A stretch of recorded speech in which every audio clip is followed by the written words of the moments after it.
free to go. But time cannot remove the only life I know, and only time will prove, yes, only time will prove if I have lost my way. 'Cause I hear tell about a heaven in Alberta, where they've got all hell for basement. I have lost my way, but I hear tell about a heaven in Alberta, where we've got all hell for basement.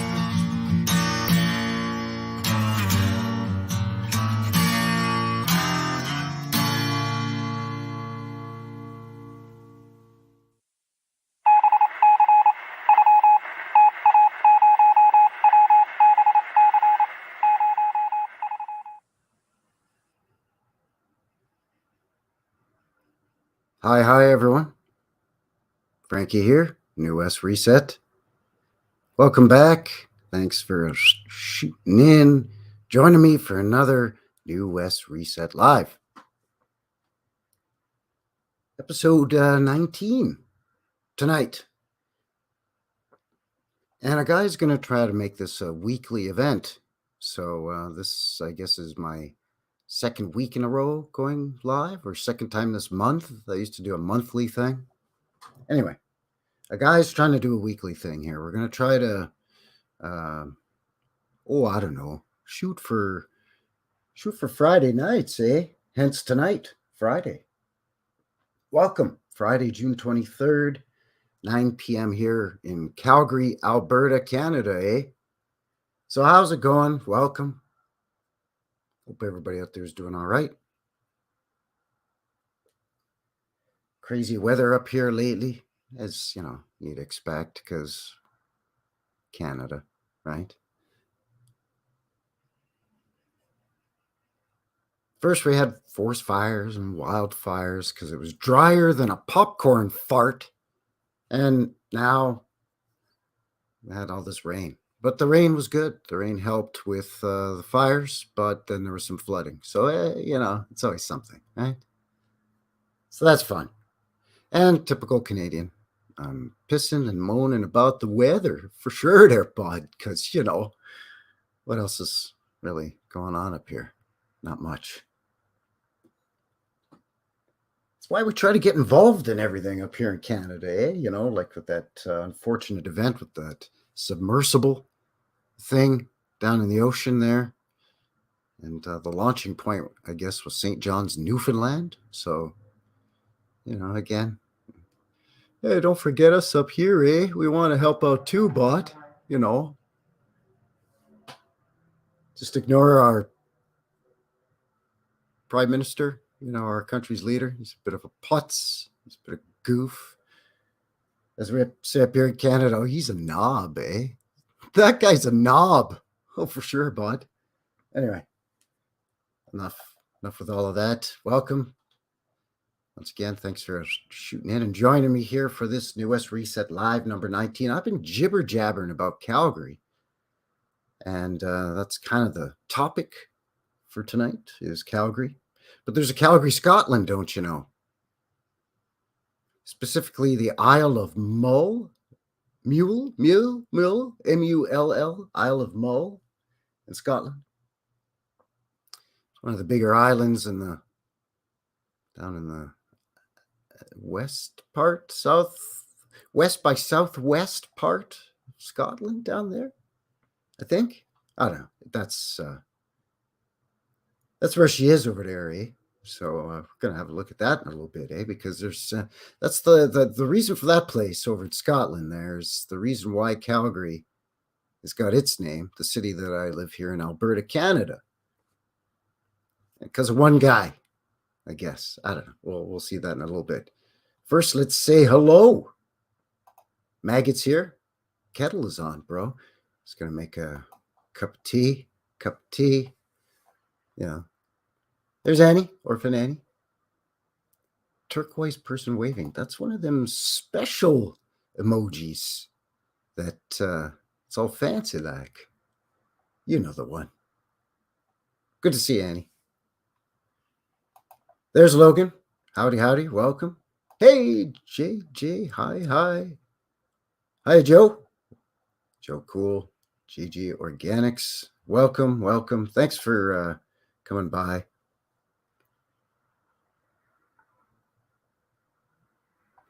Oh, there you go. Joe says listening and doing some research. There you go. That's what it's all about.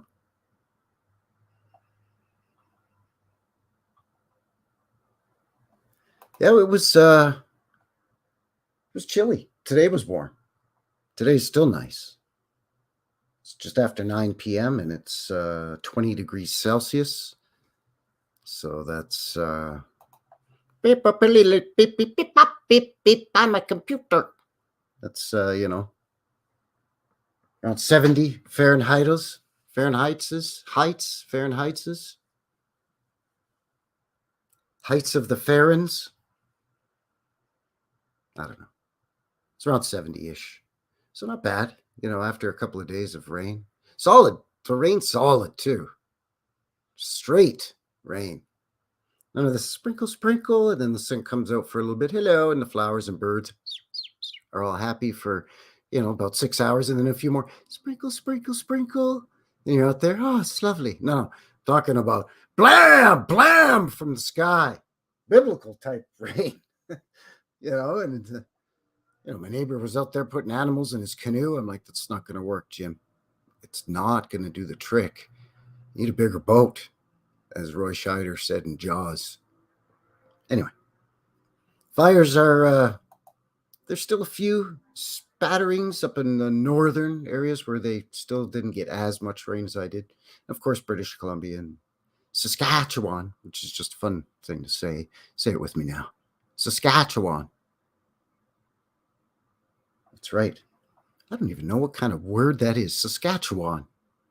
I don't know if it's supposed to be First Nations, Indigenous, Native Canadian word, or if it's some kind of German thing or Prussian, or I don't know. A lot of weird things with settlers here in Canada, eh? A lot of weird influences that you wouldn't think. You'd assume, of course, British and French, because that's pretty much the two nations that fought over this here terra firma that we now call Canada, eh? Was the British and the French. But of course, with that British also came UK or adjacent to, Scottish and Irish, right? So that's how Calgary gets its name, is from a Scottish dude.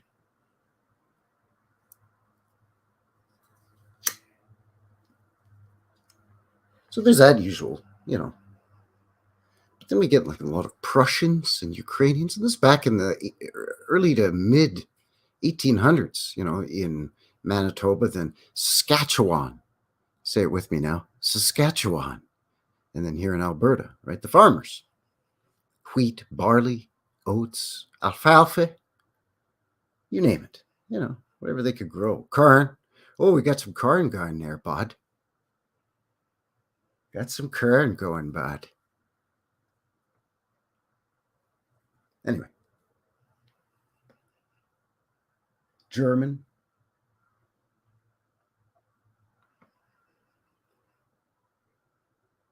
But the Scottish was kind of a big thing in Calgary.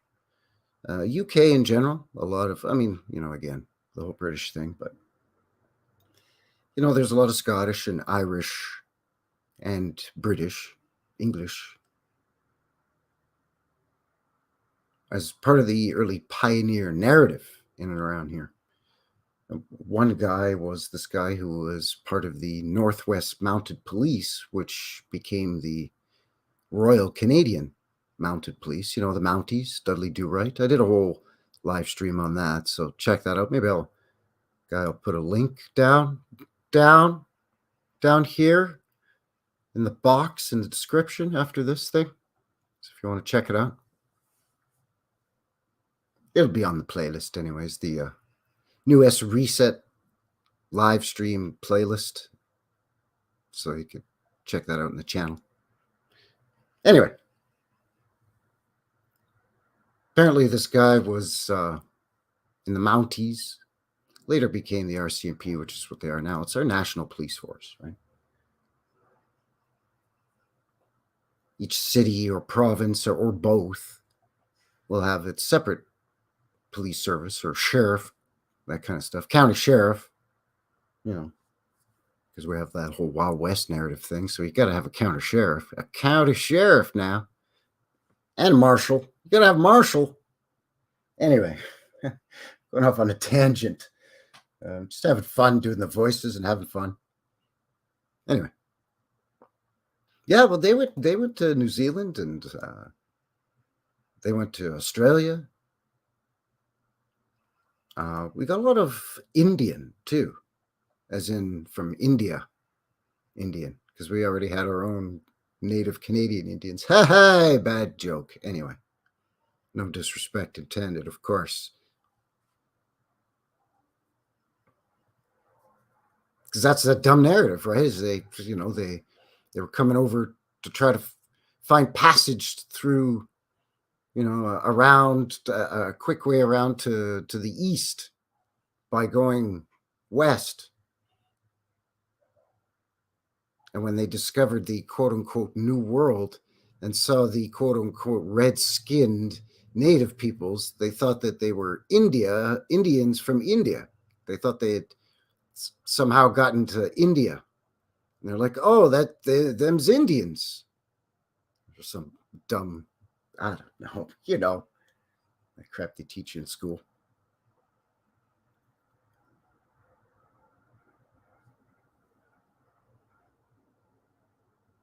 Anyways, I think that's part of the whole, former British Commonwealth, part of the whole former British Empire thing, with Canada and Australia and New Zealand and India and, a bunch of places that at one time fell under the crown, right? The crown. Certain parts of the Caribbean, or as they say, Caribbean. But anyway.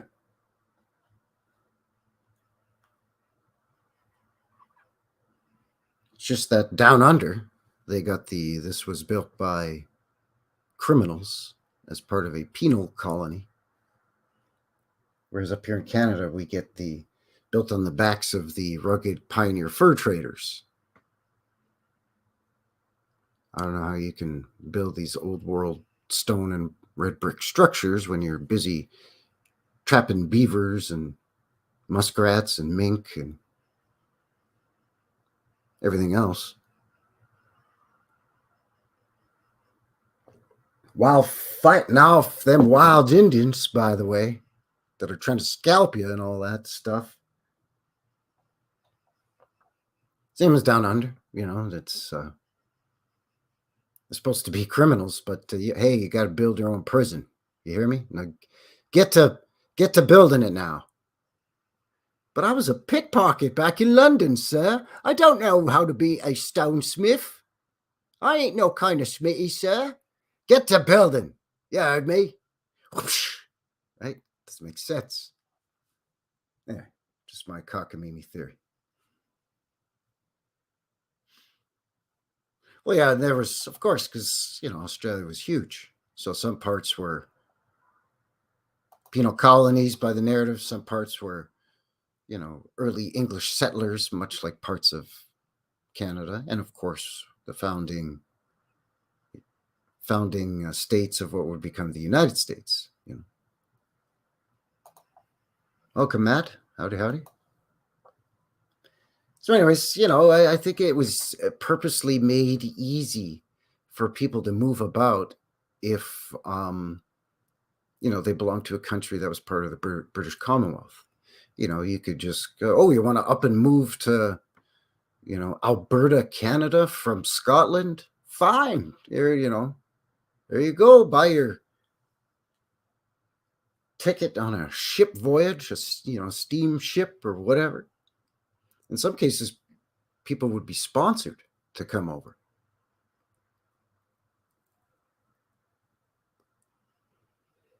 that old thing of the United States, right?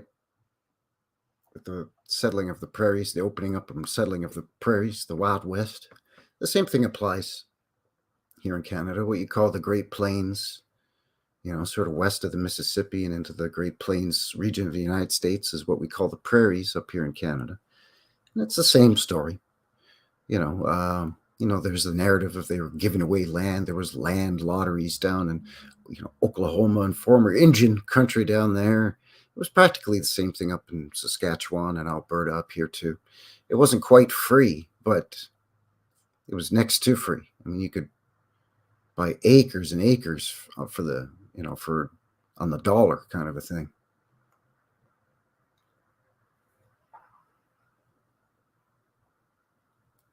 So you get this influx of people from everywhere. And if you're coming from, England, Scotland, Ireland, India, Australia, New Zealand, and like mentioned earlier, all these other places as part of the British Commonwealth, that's just that much easier.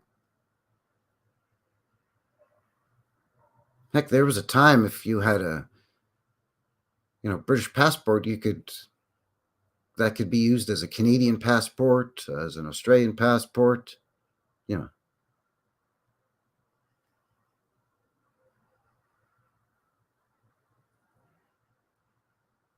It's basically all the same thing. Anyways, it must have been super tempting for this guy that was part of the the Northwest Mounted Police. Must have been super tempting for this guy to come all the way from Mull, Scotland, Mull, Scotland, to Calgary, Alberta. So I thought we'd have a quick little visit with the official narrative, according to Wikipedia, for Calgary, Alberta. Just to get an idea of what's going on. And we've covered this briefly in other streams, but, we'll have a little peekaboo at it anyway. So it's, Calgary's the city in the Canadian province of Alberta. It's the largest city in Alberta. And the largest metro area within the 3 prairie provinces. Whoops, and I got all crazy with my clickety clicks. The guy just got too excited with the fingers. Well, Frankie Fingers went too crazy. Settle down now. Settle down now. Come on now. Jeez. So it's where the confluence, it's where the Bow and the Elbow River meet, and that's where Fort Calgary was founded by the Northwest Mounted Police. Of course, they touch on, the indigenous cultures that lived here, pre-Clovis, and, all that usual narrative. I like this quote, though, from, I think it's the Blackfoot Confederacy. There have always been people here. In biblical times, there were people here for generations beyond number. People have come to this land. And they came here by the water. So we've heard that narrative a lot before.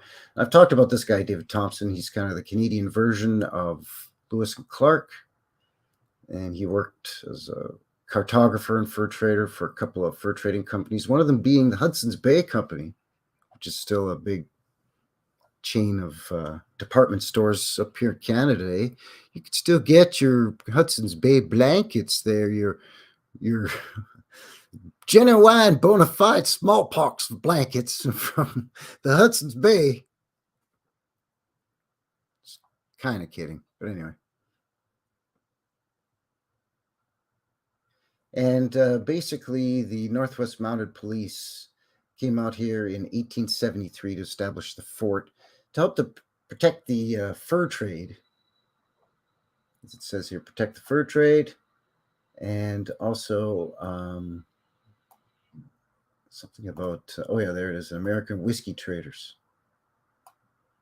I don't know why. We had our own whiskey operations going up here in Canada. Thank you very much. But anyway. Just ask the Molson company out east.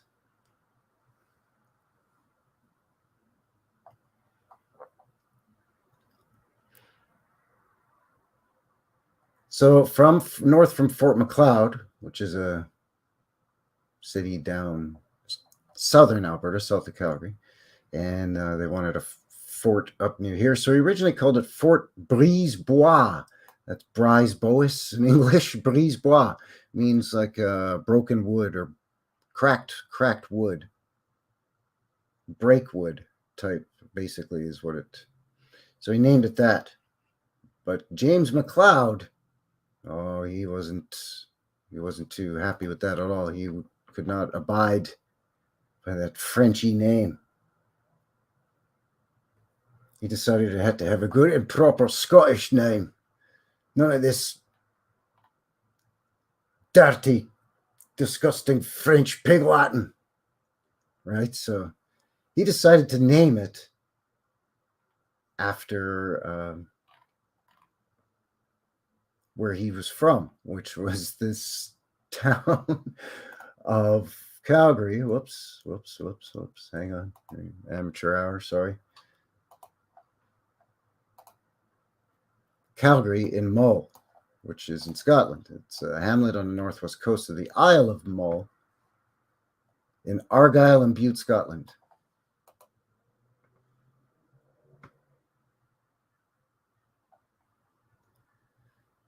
So it's the origin name of Fort Calgary in Canada, which became the city of Calgary.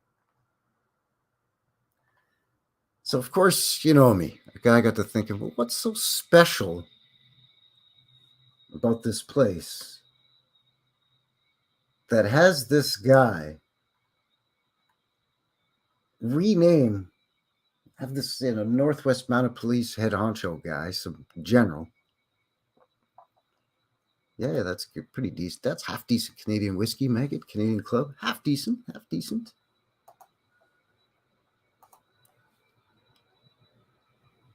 Anyway, hey, there's Eric Anthony.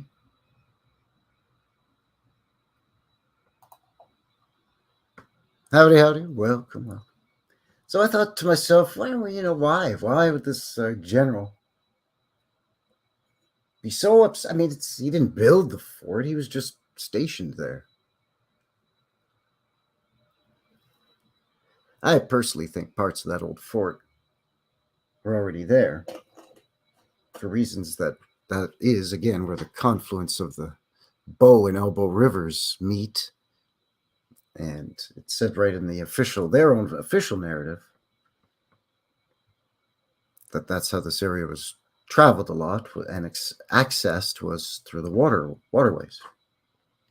And the people came to this land via the water. There's not any significant lakes in Calgary, not for miles and miles, unless you count the golf courses, right? So it had to have been the river systems, which aren't bad in Alberta. It's not like British Columbia where they have the ocean and the rivers, and a lot more lakes. So it had to have been these rivers. So it's important. And that's why I think there's a significance to where Fort Calgary is, even by the official narrative. But I think parts of that old building were already there, or remnants of parts of the old building were still there. And they were repaired and sort of reclaimed and then expanded upon. And I've done, again, a live stream about that. And there's a bunch of hokey photos that I found with different buildings of different dates, recent dates with fewer buildings and older dates with more buildings and larger buildings, or buildings that look like they've been moved or relocated or repurposed. It's really weird. But anyway. So a guy got to think, well, what's so special about this little area right here? Oh, sorry, right here in Scotland, right? Like, why? So, of course, a guy went and had a look on the old Google Map and decided to see what the dealio is with this place, because I'm thinking, oh, it's got to be pretty magnificent. It's got to be pretty nice. It's got to be the kind of place that would be inspiring enough for this guy to want to rename the fort. And again, by their narrative, this is the first really official structure, permanent man-made structure in this area, aside from semi, mind you, semi-permanent fur traders' cabins and that sort of thing. Because the narrative is that the indigenous peoples of this area are nomadic, and they follow the herds of bison and the migrations of, the deer and the elk, and they hunt moose and, and all that stuff, right? So, fort, aside from the Hudson's Bay Trading Post log cabin, was really the first big structure that was built.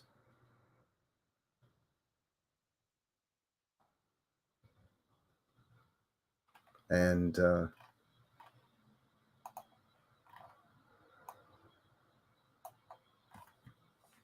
sorry, I'm just queuing up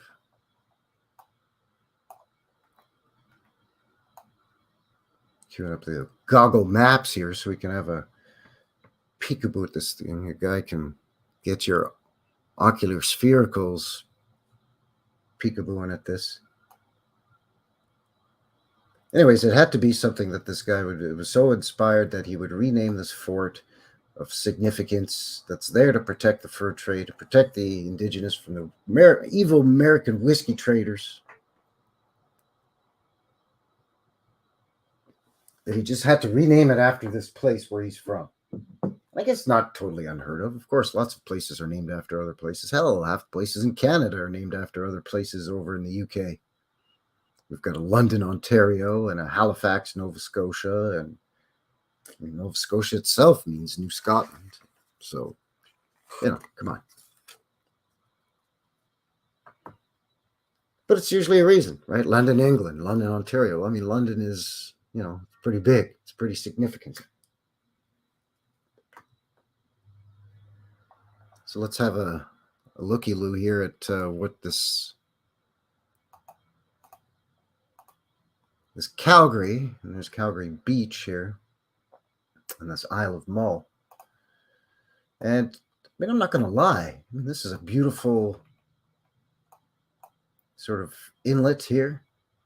And this beach seems to have, I don't know if it's sand per se, but it seems to be a nice white. I'm going to go with sand for now, beach, or small stones anyways. Beautiful sort of turquoise water. Lots of beautiful green here, nice sloping hill. So, okay, sure, I can sort of get behind. That's not a glacier or anything, by the way, that's sand. So if this was Canada, that for sure would be a glacier, eh? Oh, but that would be like such a huge glacier.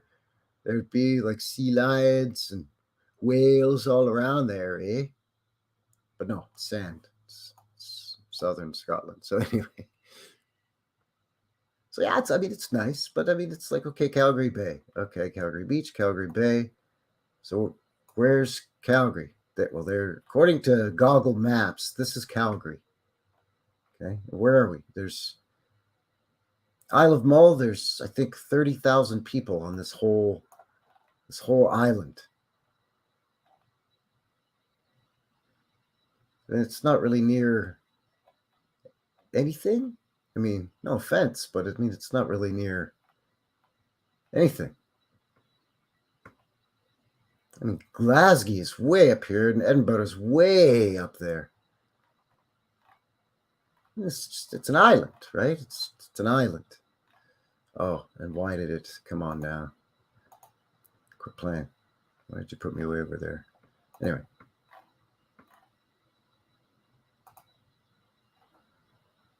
So this guy is just, the city ends up being named after where he's from, Calgary. So Okay, well, let's have a look at what's what's here. Okay, got a couple of houses there. Sure. Yeah, okay.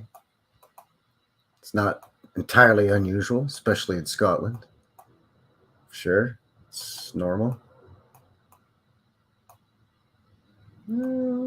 It's a little more significant, but nothing remarkable. This place looks older, unless this has been had schmutz applied and has been whitewashed a million times. This could perhaps be older, but I mean, it's nothing a big deal. I mean, it's no different than. I mean, that's it. That's it. There's a catering joint. I don't know who they're catering. Again, who are you catering to? Right? Who who are you catering to? Unless people are coming specifically to Calgary Beach, which I mean, I sure, if you want to go on some like vacation and you just want to go for, I don't know, a week or 5 days to look, I want to go somewhere where no one's going to bug me for about 5 or 6 days, just chill out and just in some quiet little place. Sure, I get it. But, I mean,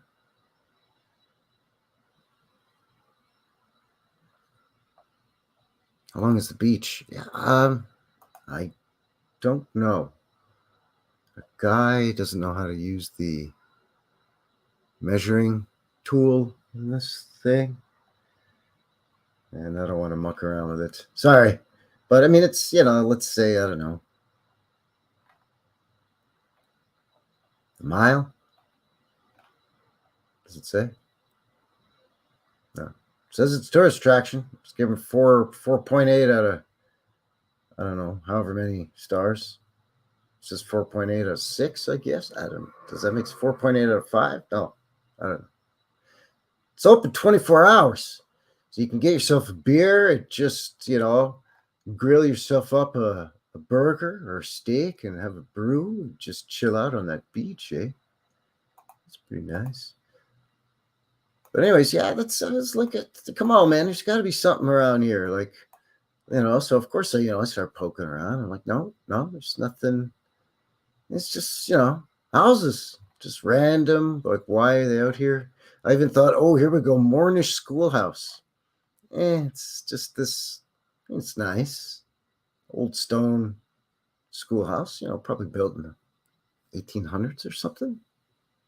A little 2-story, I guess, if you count those, dormers. But so then I thought, okay, well, come on, let's have another peekaboo here. What's going on, right? So the first thing I noticed was this. And I was like, what is that? It turns out that it's some old cemetery. Again, yeah, I mean, it's not that unusual, right? It's got a stone wall around it. Again, it's Scotland, right? But the only thing I know is the official about Scotland is basically the official narrative, right? I know a couple of people from Scotland, but again, they only know the official narrative.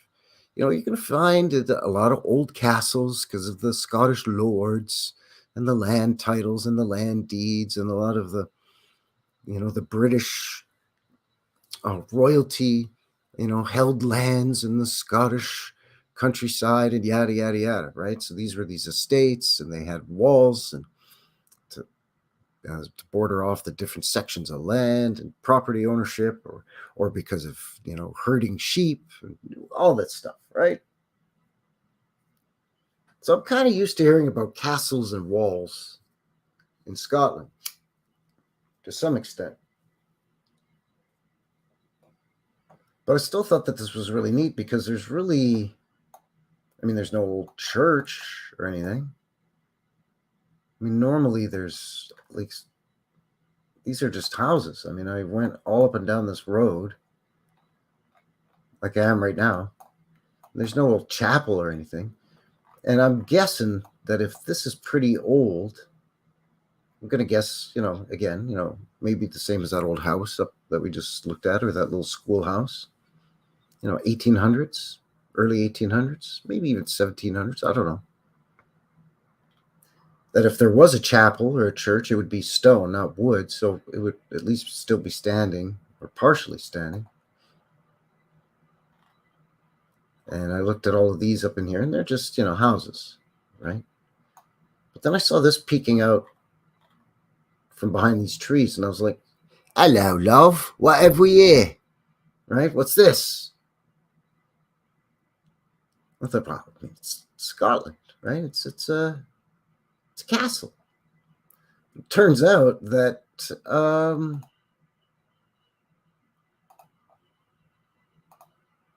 there's a whole thing about this castle. So as you can see, Calgary Castle is also known as Calgary House. It's a 19th century castellated Gothic mansion at Calgary on the Isle of Mull, Scotland. The mansion faces Calgary Bay on the west coast of the island.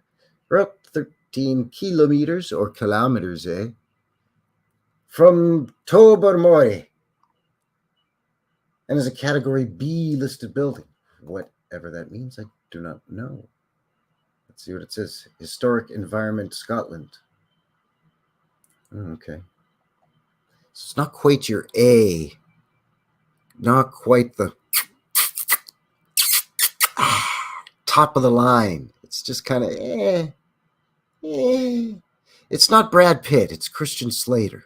You know what I'm saying, right? It's not Kevin Bacon. It's John Cusack. You get me? Anyway, so it was built by. Take it easy.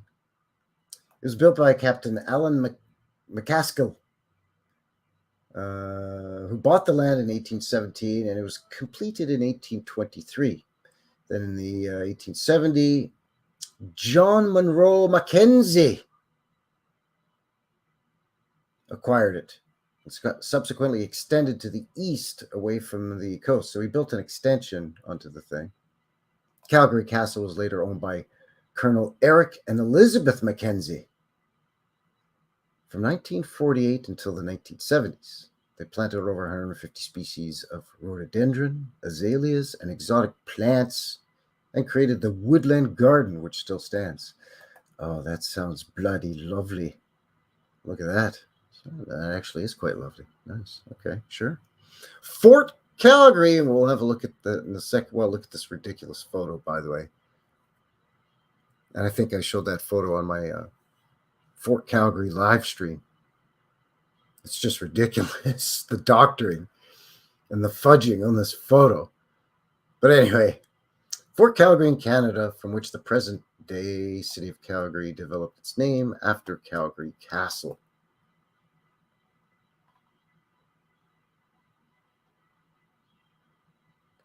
So I thought that was pretty crazy, pretty wacky, and I think this Northwest Mounted Police guy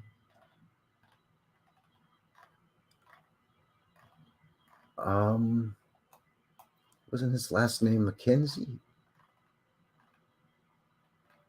The guy that named the fort or changed the name from Brisebois. Just double check that.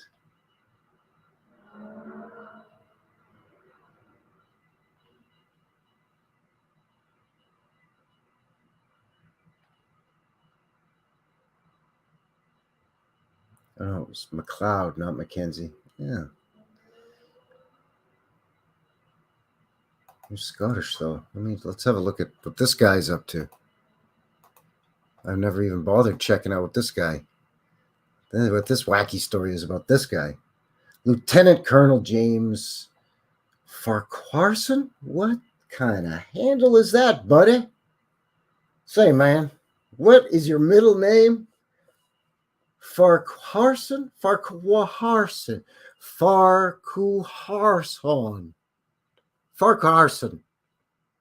It sounds like some kind of medical condition that you get in and around your nether regions.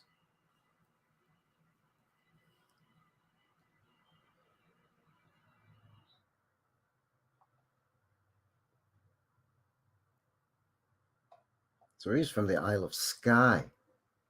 So there's all these bigwigs, for some reason, are coming all the way from Scotland to Calgary. They're joining the mounted police.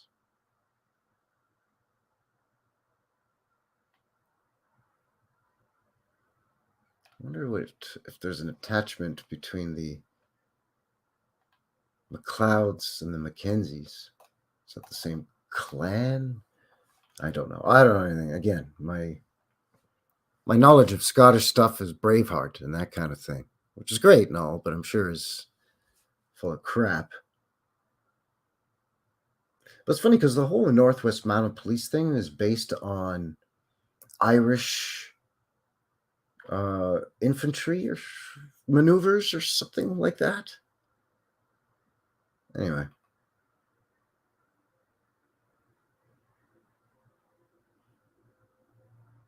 This guy was in all kinds of fights and skirmishes. The Trent Affair.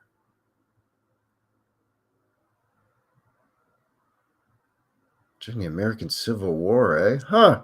And then the Fenian raids. Oh, those Fenians.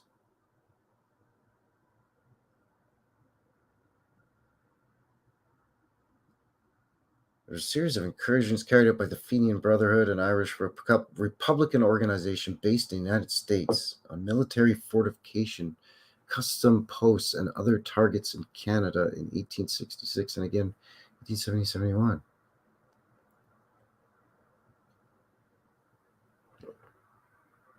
So wait a second. As part of this guy's military service was that he was active in the Fenian raids, which was against military fortifications and posts, like outposts and custom posts in Canada, and then becomes a Northwest Mounted Policeman that then guards and builds these Northwest Mounted Police forts and military fortifications. It doesn't make any sense. What the hell are they talking about? It's very weird. That doesn't make any sense to me.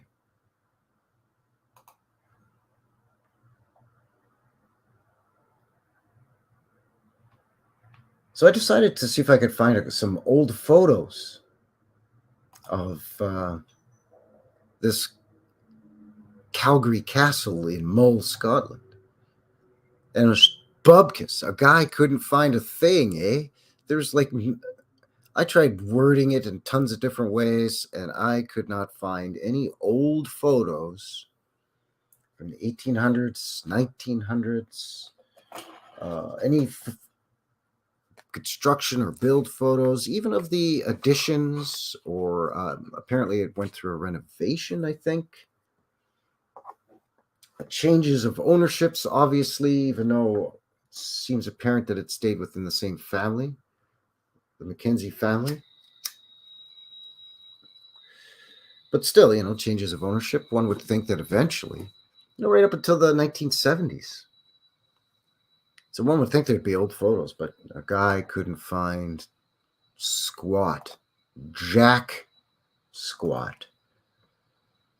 But I did just grab a couple of modern pictures just so we could really have a look at this this crazy castle here.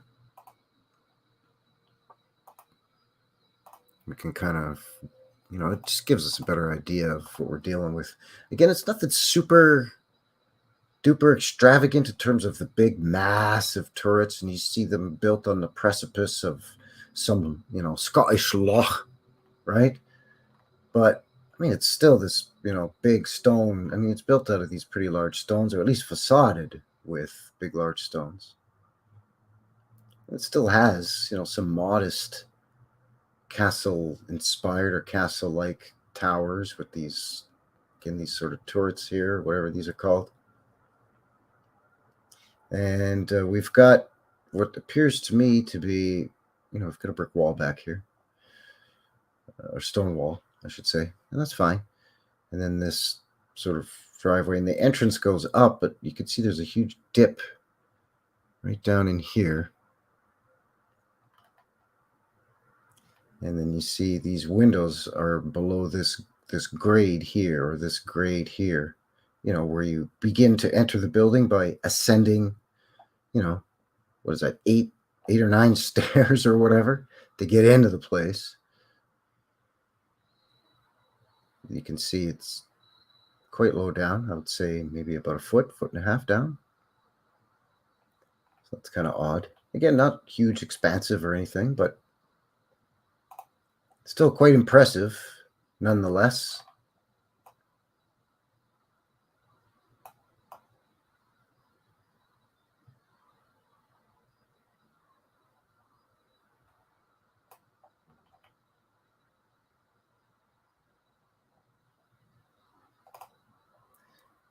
You can see here that this is kind of a nice shot because there's that Calgary beach.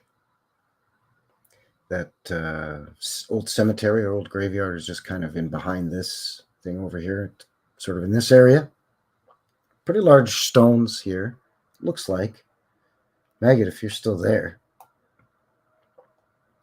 you can see the mortar or whatever is used in here is quite generous, quite thick. So I don't know if that's because that's used in proportion to the size of the stones.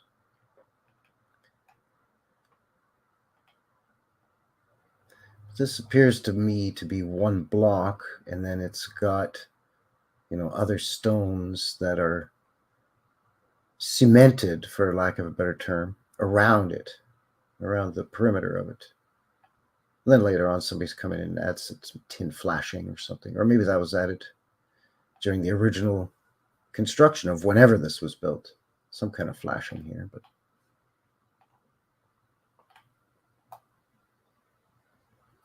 and then these stones here are curved, and I guess that's because of it's Scotland, right? Rain. A lot of rain, apparently.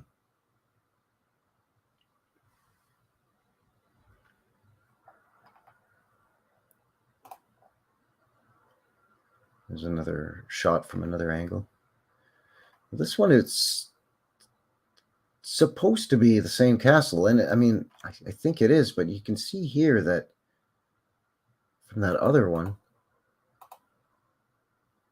it looks this different. Like maybe this one's mislabeled. Because, yeah, this one is the same as this one. Oh, I'm sorry. This is Dalmoak Castle. You see, you type Calgary in the search engine, and then, if a guy doesn't pay attention,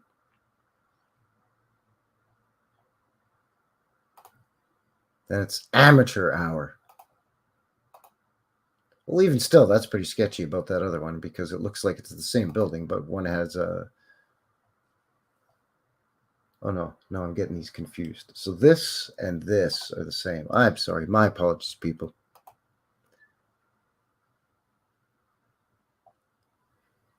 You see, so really I was only able to find just a few photos, and even those were, again, I mean, they weren't mislabeled. I didn't read the title of the photo properly. I just typed in Calgary Castle, Mull, Scotland.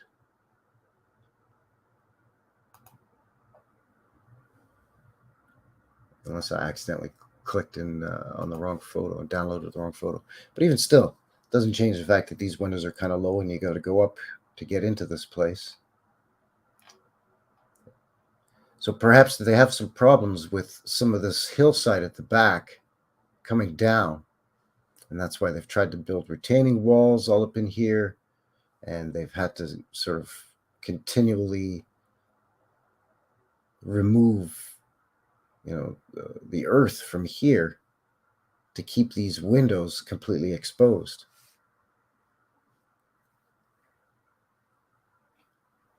But there's something else that I noticed, actually. I want to go back to the Google Maps for a second, because there's something that I totally forgot about sort of that same surrounding area.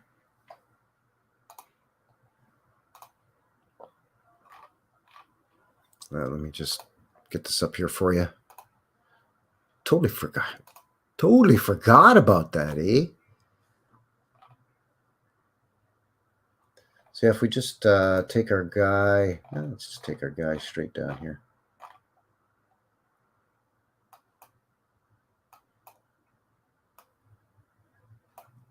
Okay.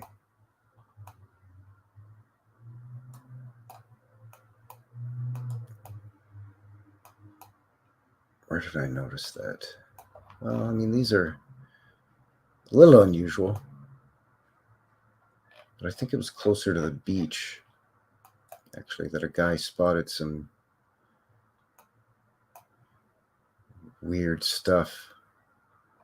Not weird, but just, what's that terrible old song? Things that make you go, maybe it was further up the bay. I'm sorry. I should have tried to mark it somehow. Bear with me here, people.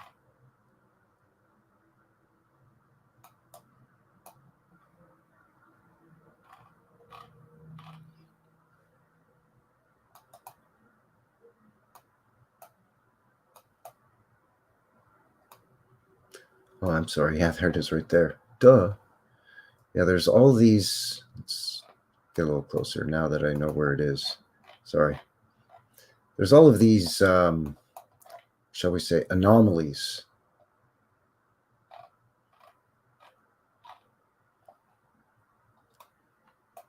Up on these hillsides. Like not just way up here, but in here where it looks like there was walls, or I don't know if they were retaining walls or some kind of stone wall here. I mean, I'm not talking about the like this along here. Like these from this distance are larger. And then there was more along here.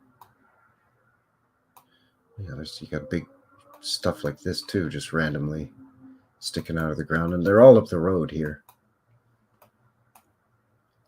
But there was a lot of weird stuff going on with these hillsides.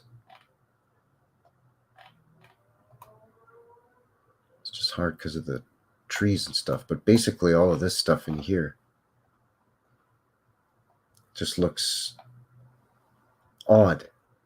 And you can see even the shape, it almost resembles like it's terraced a little bit. It's all along here too. Let's see if we can get down in here where there's no. So I'm not going to let my guy. Oh, come on. Really? You're not going to let the guy have a look? All right, let's have a look.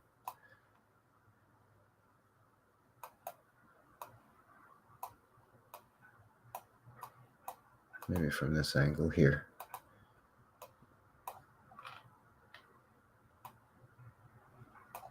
You see, all along in there.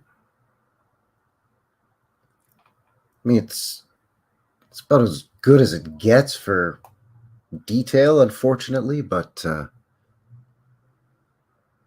again, it just looks like this is a terrace. This is another terrace or level, and another one, and another one.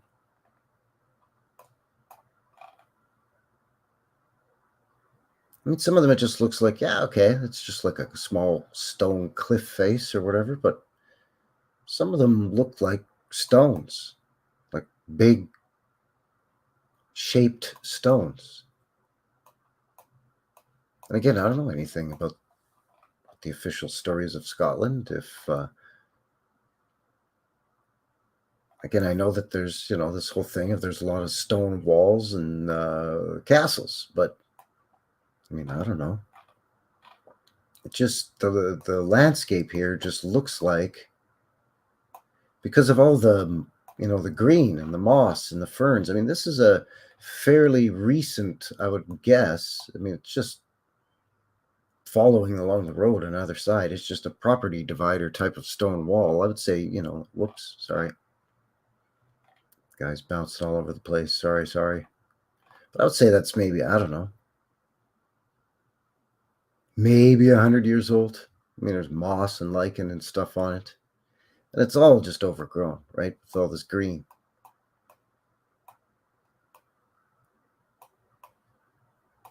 So how long really would it take for some of what are these hills or mountains? How long would it take them? We're stuck behind a trailer here, people. Now we got to wait for a passing lane. Well, it's not even a trailer. It's an RV.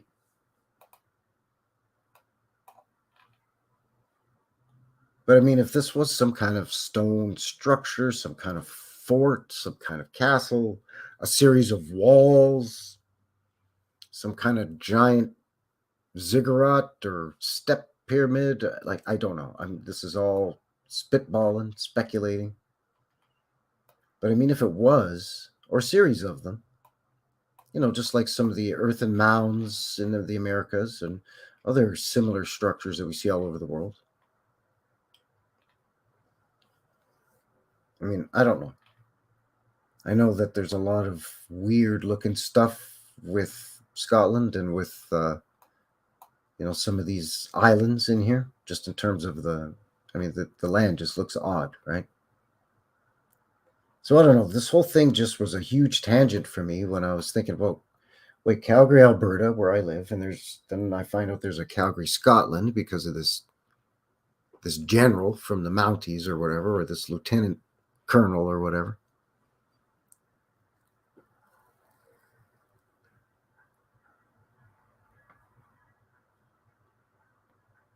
I'm thinking, well, what was so special about it? And then when I wasn't really finding much, I mean, then the whole isle, again, is 30,000 people, give or take.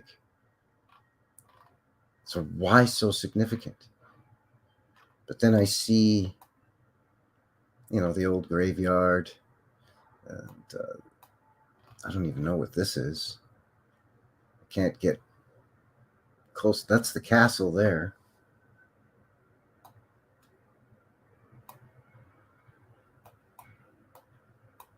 Oh yeah, sorry, that's, yeah, see, I don't know what that is. So there's the graveyard there.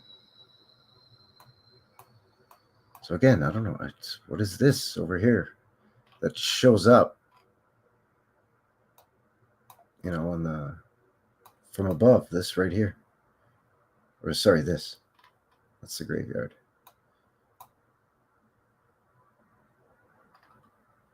Can't really get at it.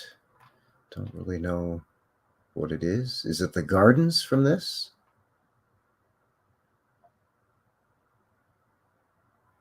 If it is, why isn't it labeled? I don't know. I mean, even Calgary Castle isn't labeled, but that's it. And again, it won't let your guy down there. It's just dangling. Yeah, lately he's doing a jig. So I don't know. There's nothing really. I mean, aside from the oddities that to me just took me in a weird tangent of all the stone, there's really nothing of significance, unless that is the significance of why this guy decided to name Fort Calgary.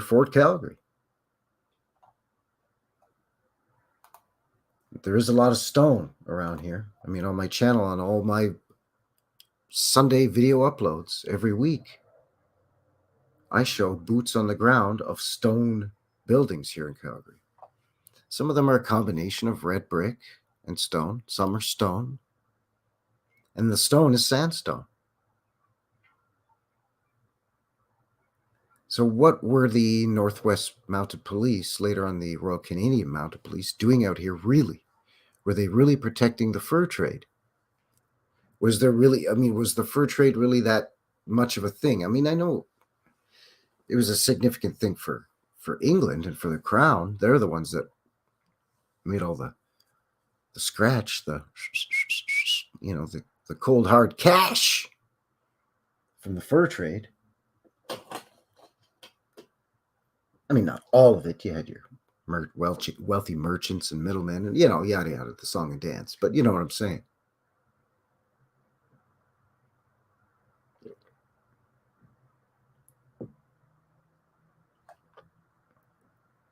So I think there was some kind of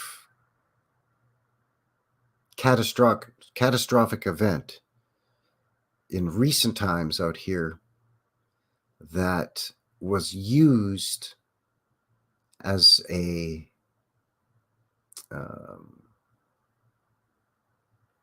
reason or a stepping off point, a launching point for the second most recent reset after the one prior to World War II. I think is the most recent reset. But prior to that, I think it was in the somewhere in the mid. I know there's a lot of dates being thrown around and speculated, and there's a lot of good arguments for dates like 1850, 1851. But I think in my area, it was more like 100 years prior to. And again, that's just going by whatever year it is they tell us the year is on the calendar and so on and so forth. But I mean, again, I don't have anything else really to go on. So say about 1750-ish or maybe even earlier. But that spearheaded these large, wealthy, quote unquote, Eastern companies to sponsor, or in some cases, governments, Canadian and American governments, both sponsored explorations out west. Again, Lewis and Clark and David Thompson up here in Canada, virtually the same area, right? What's known as sort of the Pacific Northwest of the United States, Montana, Oregon, Washington, Idaho, kind of that whole North Dakota, that whole area, right? And David Thompson just north of what's now the border between Canada and the United States, right? I'm talking about southern Saskatchewan. There it is again. Say it with me now. Saskatchewan. As well as Alberta and into British Columbia, what they call the Fraser Valley, the Kootenay Valley, or here in the what's become known as the County of Rocky View, right where the Great Plains or the prairies meet the Rocky Mountains. And that's basically where Calgary is. And I think they were sent out with the guise of make good trade relations with the indigenous people, figure out better and more efficient trade routes with their knowledge of the area, establish good trades with them so they can tell you where, the fur animals are or where the other resources are, depending on what state or province a narrative we're going by. It could be the logging industry, the fur trade, whatever. But I think they were really coming out here to check out what happened, and that they've basically caught word that the coast is clear, and whatever happened out here in the 1700s has pretty much, whatever catastrophe it was, I think in where I live, mud flood or some kind of incursion of the earth in terms of not a landslide or a rock slide or a mountain slide or anything like that, but a slow sort of, I don't know, flood of liquefied earth, mud, basically mud. And I think they eventually got the coast is clear and everything's the rumbling is kind of settled out there. And they sent out a few explorers to kind of check things out and see what was what. And they started finding remnants of the old world city in my neck of the woods, for example, here in Calgary. So they had to come up with some kind of narrative to explain why they basically claimed this area and hunkered down and started building here right quick. I'm talking right quick, bud. right? Like 1803, 1805, right after the Louisiana Purchase.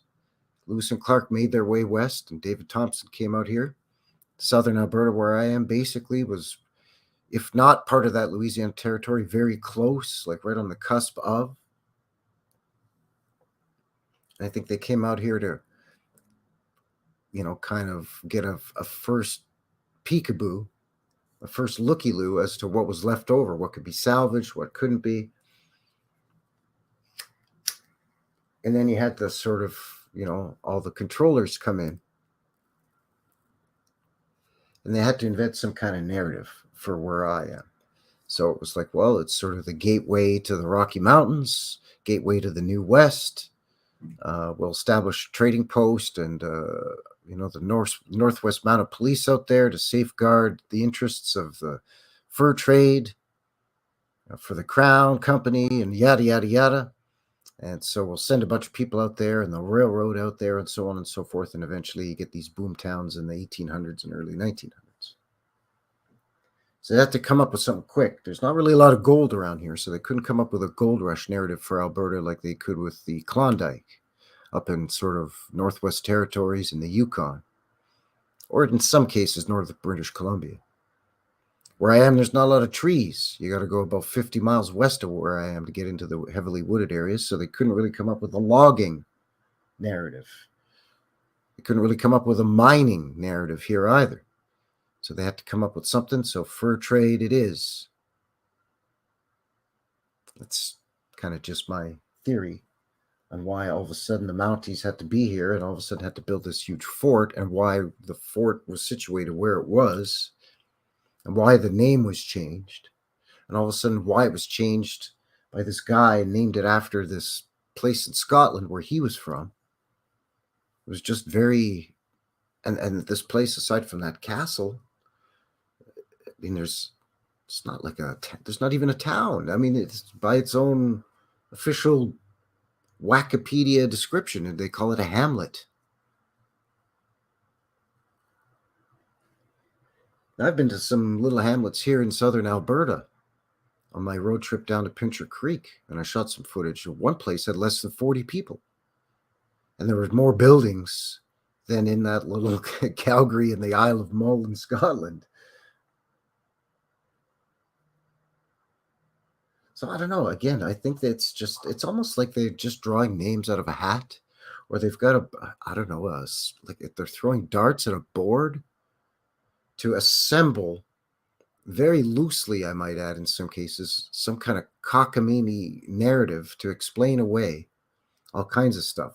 Well, they were established here because of this, and it was named this because of that. And I'm going to pull up some images of the Fort Calgary, just to give you an idea what we're talking about. I'll just do share just an image search, just a random goggle image for the goggles, just to see what we've got, right? So there it is there, right? And there's the McLeod guy, or whatever his name was, Mackenzie, or see, now I'm all confused. Statue to him. And there's sort of the main building for the fort there. There's the entire grounds. So of course you got to have some landscaped, what do they call that? Geomancy. There's some sort of hidden meaning to the shapes and compositions.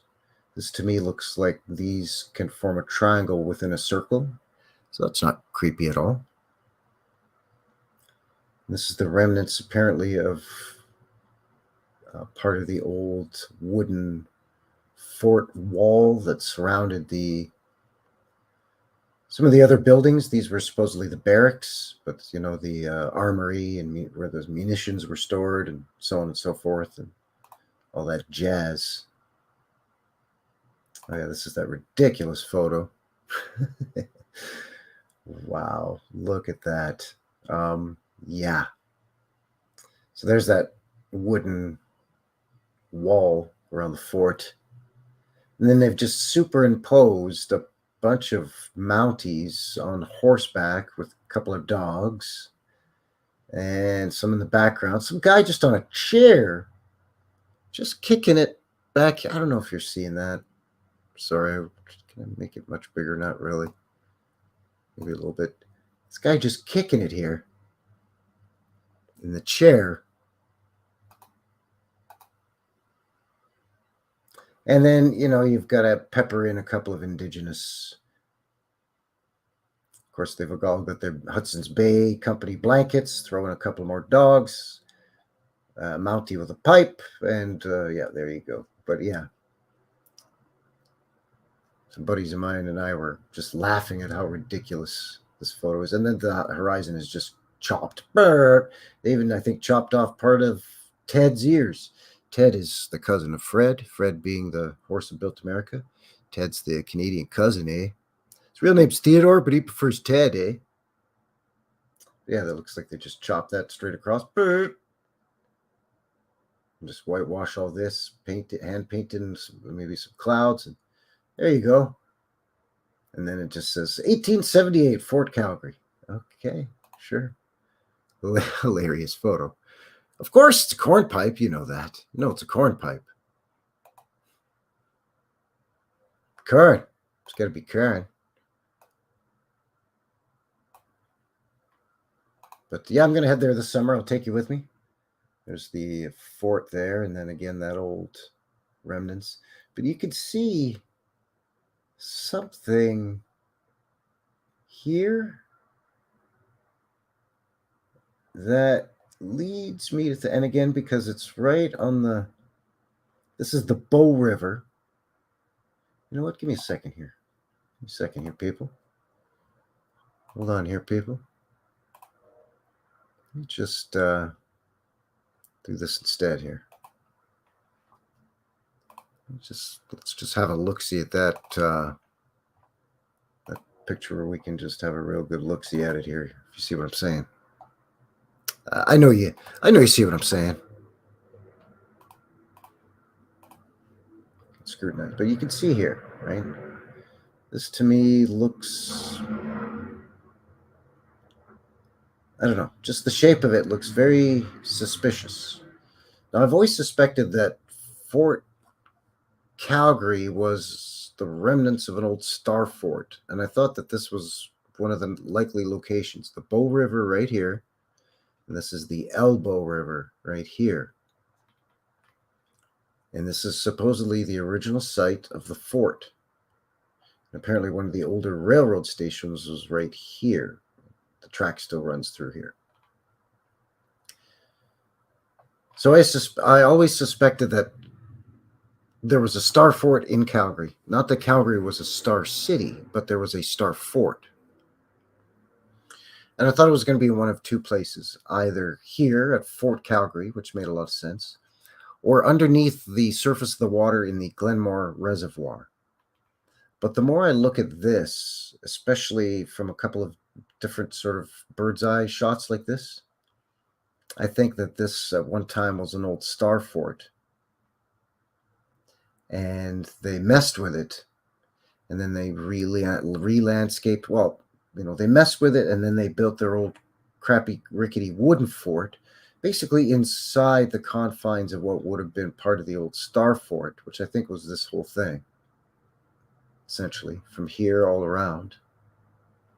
It maybe even radiated outward more, or maybe on this side of the river as well, but I don't think so. I can sort of see ghosting here of what I think was, the entire star fort. This lagoon here might even be the remnants of what used to be perhaps water that surrounded it. And the roadway here is the original path of the water. And maybe the water was, surrounded the entire star fort.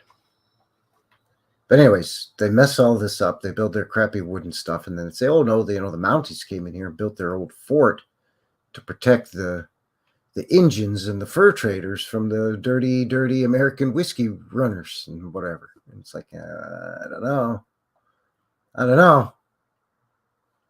Again, it's just my hypothesis, but it's definitely, even just in the landscape itself, kind of hints at, we're telling you without necessarily telling you that there used to be something, and then they just throw it in your face by essentially just calling it what it is. It's a fort. They just call it Fort Calgary, and it was what we call a star fort. But I don't think those star forts were used as fortresses. I think they were used for something else. It had something to do with the water. What? I don't know. Whether it was power stations or I don't know. Maybe it was something to do with energizing or purifying the water, or maybe the water powered, some kind of old world turbine system that generated dynamos or something. Or what we used to call dynamos, but were called something else back in the day. I mean, I don't know. Again, I'm just spitballing. But I want to say that there's something significant about Fort Calgary, and that the entire city basically sprang out of this place and what is a little log cabin over here, which was the trading post for the Hudson's Bay Trading Company.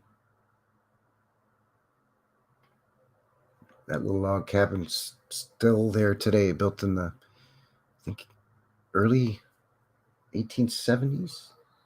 What was it? 1872, I think.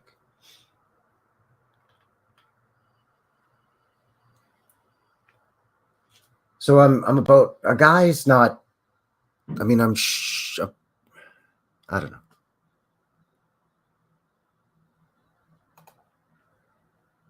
I don't know how to put it. I'm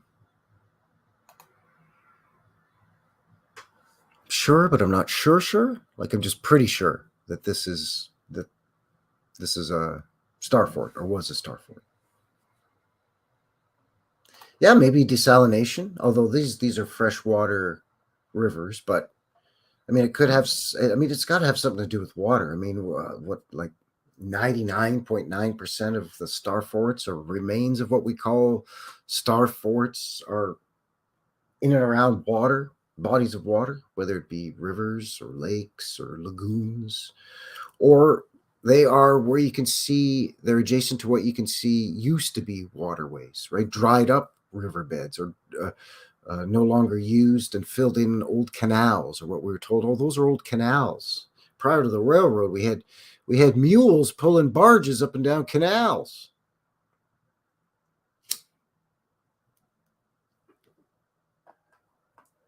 And then we had mules pulling the street cars up and down the streets. And then we got electric, and then we got the steam locomotive. Yeah, okay. So, I mean, it definitely has something to do with water. And I think this is a perfect candidate for the Star Fort in Calgary. And like I said, I've always suspected, well, not always, but since I've sort of become awake to this reset theory, and I think there were different resets too. And I've talked about this before. I've talked about it on the Knucklehead show that I have with Old World Exploration. And I've talked about it on other live streams that I've done. I think many of us would agree, other people that look into this and research into it, other people like me that are just kind of notice it through doing boots on the ground, which is kind of the majority of what I do here, right, is the boots on the ground. And I just noticed these anomalies. And of course, I watch other content creators and look at their research. And I think there were different catastrophes and then these were used as an excuse or as an opportunity to launch a new reset, to sort of kick over new artificial ages, right? And I think some of these catastrophes are natural, and they're part of some grand clockwork, for lack of a better term. They happen fairly cyclical in terms of regularity. And a lot of these are on such timelines that We don't remember them because they pass beyond a couple of generations and they fall out of memory. But some of them are more frequent, like, every 100 years or so, or 111 years, or whatever some of these theories are. And I think depending on where in our realm and when in time the reset or the event was, and not every event would have been a reset. And not every reset is the result of a natural event. I think some are obviously hard resets and soft resets, and some of these catastrophes are man-made, and some of them are natural. But a soft reset would be like, 9/11, right? The September the 11th. That would be a soft reset. A harder reset would be like World War II, or any of the wars, really. The World War One, probably just as much, if not more so. But any of the big wars, or any other sort of major national or international event that can be spun so that it's negatively, and they therefore can be taken advantage of. Whether it's just pawns being moved on a game board to these controllers, or whether it's something that's just occurred in, like I said, in the natural order of the clockwork of the grand creator, or whatever you want to, God, the good Lord.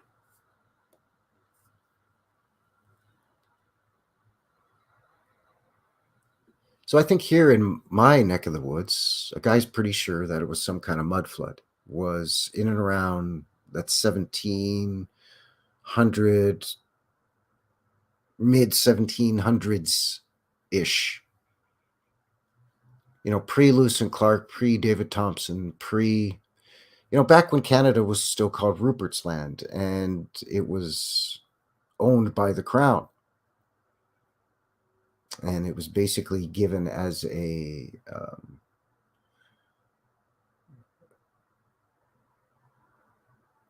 can't remember the proper term now. But it was awarded to the Hudson's Bay Trading Company. It was basically a monopoly to,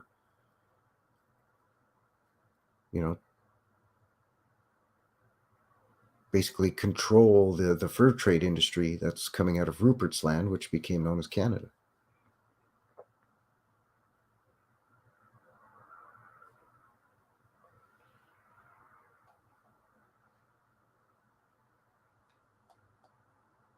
The chat's gotten away from a guy, so I'm going to pause in my ramblings here for a second, just catch up on some of the great comments here. Logan says that the CPR, that's the Canadian Pacific Railway, has an enormous amount of rail.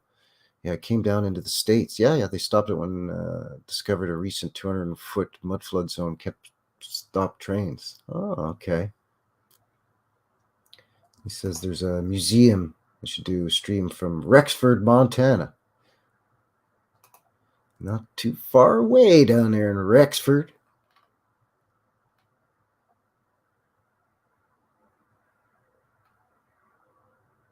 Yeah, isn't that right? Yeah, having horses pulling barges, right? The barges in the canal, and you've got a pathway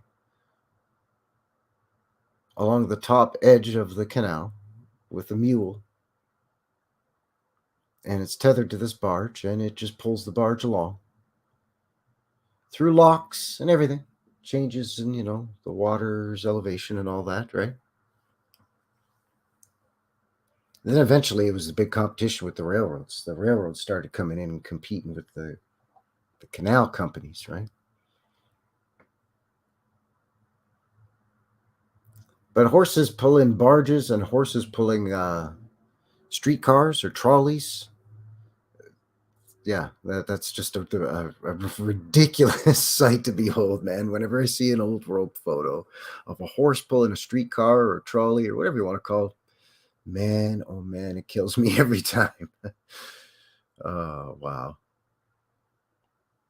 So I think around here was a mud flood, but I think there were prior events that caused resets prior to the mud flood out here that were earlier.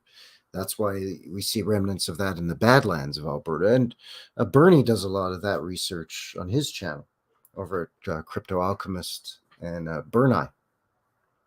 Bernie Mind's Third Eye, the science guy without the bow tie, my fellow Calgarian Targaryen. Who, I think he might still be streaming. He's got a lot of heavy hitters over there on his channel, eh? So he's guys doing some streaming over on his channel, eh? I was going to go live at around 6 or 7 p.m. local time. But then I saw that he was going live, so I thought, okay, I'll go up at 9 p.m. But then he kept pushing his back, which I should have known. No offense to Bernie, but it's typical, right? He's late. He's one of those guys that's late, and he's trying to organize a group of people, right? Whereas basically here on my channel's streams, New West Reset Live, it's pretty just it's a one-man show here, right? It's just me, myself, and I.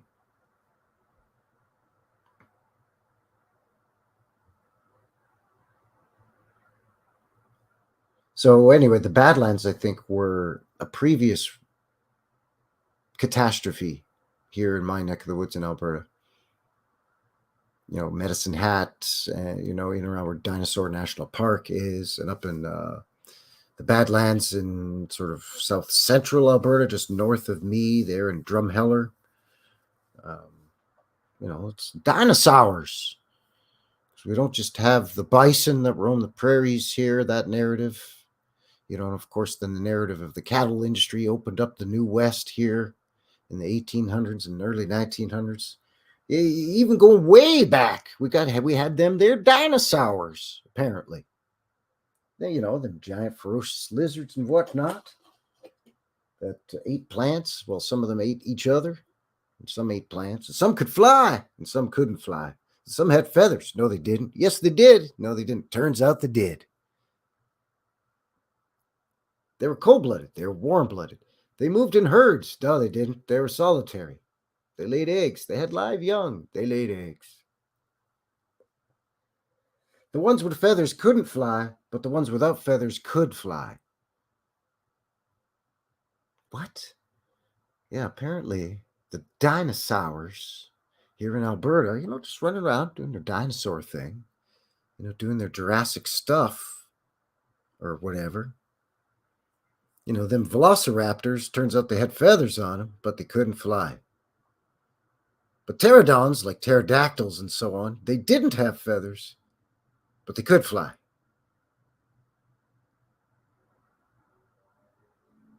Figure that one out, will ya?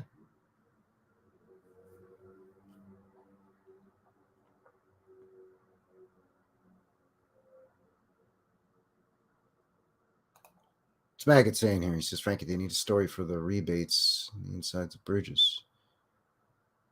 They say that's where the boat horse stood as you walk past. Well,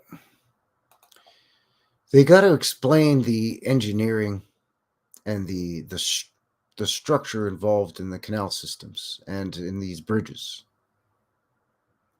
right? So they have to come up with,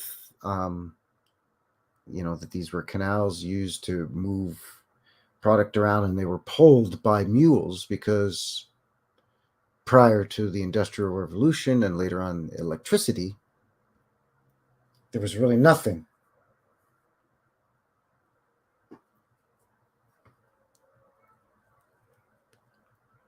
But I think pre-reset, I think a lot of these canals were used by boats, but they had a means of power.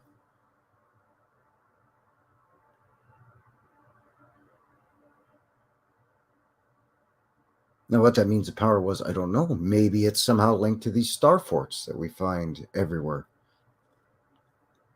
And by the way, where I suspect the star fort was in Calgary, when we sort of saw the outline or the ghosting of what looked like a couple of the points of the star fort itself.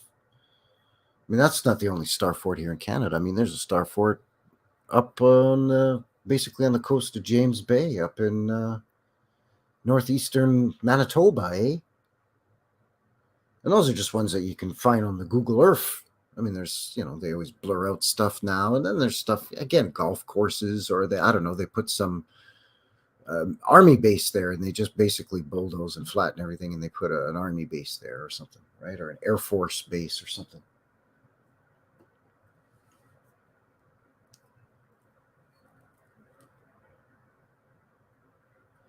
But I don't know. I mean, seeing so many new things, the more and more I look just even here in my own city. And that's why I started this channel, was because, yeah, that's one thing to look all around the world and say, oh, look at how many levels are buried in Paris, or look how ancient that structure looks there in England, or in, I don't know, Poland or wherever. But to see stuff in my own backyard that in most cases is not quite on the same grand scale. I mean, the cathedrals and churches here aren't like they are over in the old world, right? In Europe and so on, in the UK. But they're still beyond the narrative. Basically, when Calgary became a town, there was 500 people here. The railroad wasn't in here yet. It was just that fort and a couple of merchants and a couple of, cattle ranchers and some farmers and a couple of, importer exporters and, some businessmen, right? You get your usual, right? You got a couple of schools and maybe a small hospital with, a doctor or two and a couple of nurses. You got your couple of mercantiles and dry goods and, a blacksmith and your couple of different denominations of churches and all that narrative, right? But it's just on a smaller scale here. And I think that part of the reason for that is that aside from the confluence of those two rivers where the fort is, it's fairly inaccessible to get out here from any direction except for kind of coming from the east or coming from the southeast, because the Rocky Mountains provide such a barrier to the west and the sort of the southwest. We have a lot of the highlands and plateaus there, and then the desert regions. It's just not conducive to coming across in horse and buggy or horse and wagon or oxen and wagon, even though supposedly the Mormons did it all over the place. But anyway, and you can't come from the west. You got to come through these mountain passes. I mean, that was part of the difficulty that Lewis and Clark and David Thompson faced, and that's why that they came out here to try to supposedly establish, as we're told, establish good relations with the indigenous cultures that knew the areas and knew some of these mountain passes. And coming from the north, well, we all know Canada, right? Cold. Well, that's not necessarily always true, but in northern Canada, it pretty much is always somewhat true. Even in the summer up in the Northwest Territories by the Arctic Circle, it doesn't get that high above 0 Celsius. Some rare exceptions, it can get into the mid-teens or maybe even 20 degrees Celsius on a really unusually hot day that far north, which is, again, around 70-ish Fahrenheit. I don't know, maybe 73, 72. But in the winters, it's, minus 50 and foot upon foot, meters of snow. So you're not coming from the north.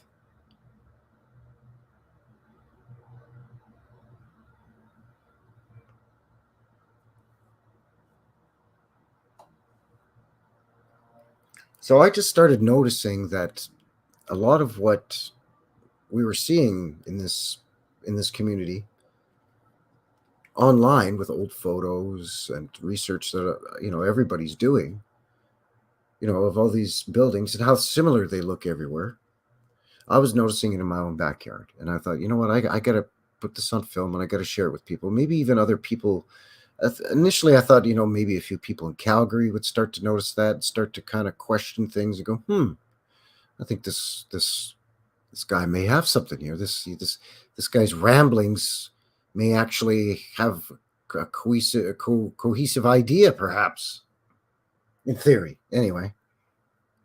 And maybe other Albertans or Canadians would kind of get hip to it, right? But it's very, very cool to where I am now, just, a couple of years later. And I've met and talked to people from all over the world, and same thing, right? No matter where they are.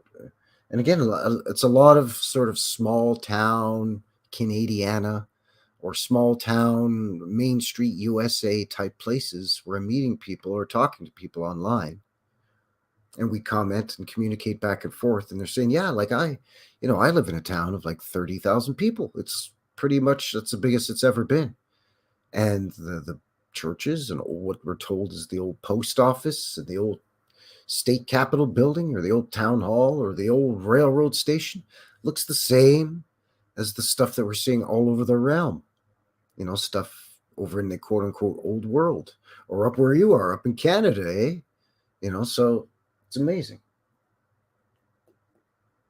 And that's not to say every town. I mean, it's got to have some kind of significance for it to be old enough, and there, some of these old world buildings had some kind of purpose for them to be saved when they were, founded, when they were found, when they rediscovered or when they sort of reestablished this area and started reclaiming or falsely claiming these old buildings and fixing them up and digging them out and putting new roofs on them and giving them the what my friend Dave Ebony calls the old Victorian tart up. They make it look all fancy schmancy, and they give it give it a fresh coat of paint, or they facade it with some beautiful fancy scroll work and stones and medallions to try to emulate the grand old world structures that are even older.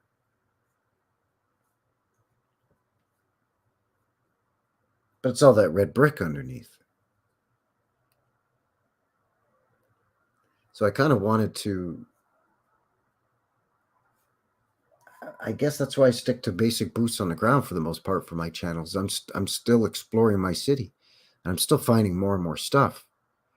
I mean, I know what parts of the city to go to that are by the narrative or the official story are the oldest parts of the city, right? So I live in one of the older parts of the city.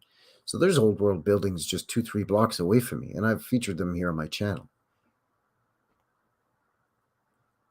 But even still, I mean, I haven't even begun to scratch the surface. And there's only like just shy of 2 million people here in Calgary. It's not a huge city.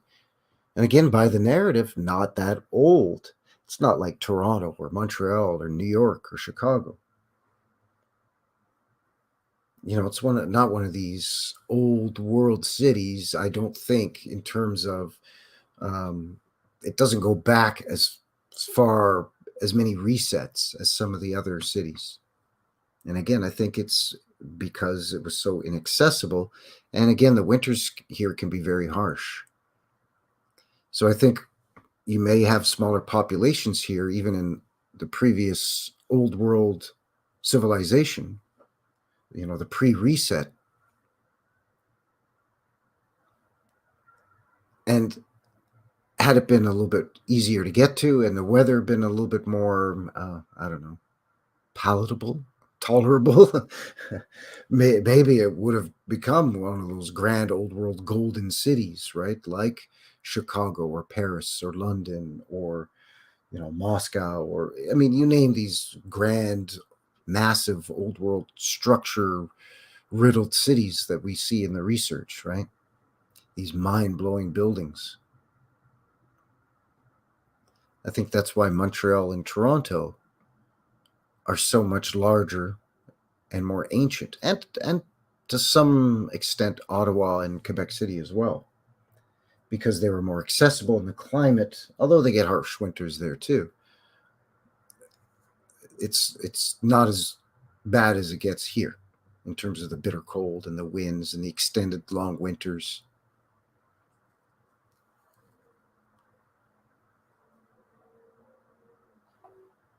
It's just kind of my theory. I mean, I think there is something to what we're told are the older cities in Canada are out in the east, much like in the US, right? I mean, New York and Boston and Philly are much older than Phoenix, right? And I think there is some truth to that. But I think there were pockets of civilizations that were around at that same time that just weren't as large because they couldn't be or didn't have to be. And they were still part of the overall sort of transportation system through the canals and the waterway systems and the ancient rail system. I think what we call the train tracks, the railroad tracks that crisscross the realm, I think are much older. And I think they were used, a couple of resets prior too, and had just kind of sort of fallen out of memory and out of use. And maybe the last reset or the reset before, the major ones, right? The 1851, perhaps, by some hypotheses, or maybe around the 1700, somewhere in there. But I think prior to that, they were, steam locomotive engines, and those rails, those steel rails, I think were used. I don't know if it was coal or wood burn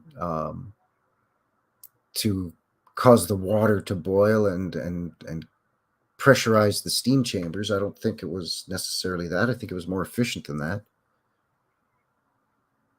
But that said, I think it, over the last couple of resets or catastrophes, major portions of that pre-existing technology was buried, and then it just became lost to our knowledge.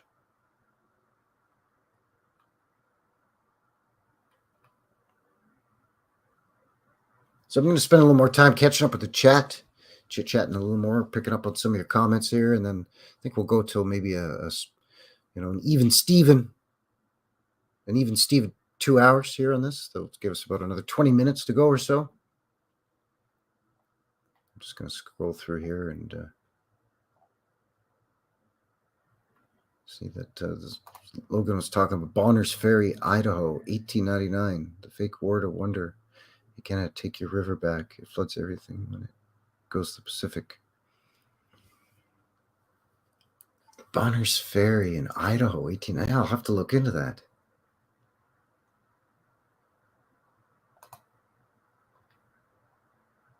Oh, thank you. Headleyman, BC. Does that BC stand for British Columbia? I think it might. Does the shout out to fellow Canuck? How's it going, eh? Please give a like, please. Yes, yeah. If you don't mind, help a guy out. Give me the old like. I don't babble on about asking for likes and stuff very often, but it does help push a guy up into the algorithm a little bit, out into the algorithm, I should say, and so yeah, if you haven't already, that'd be great. Thank you.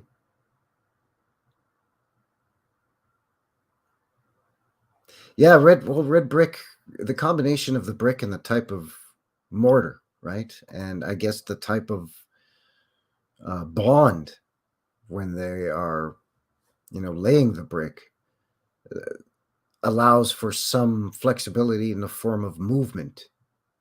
So it makes these buildings actually quite durable. It's like the old adage, right? About what is it? Like a sapling can bend and blow in the breeze, but if, an oak can be strong, but it can be too rigid and can blow over, or something like that.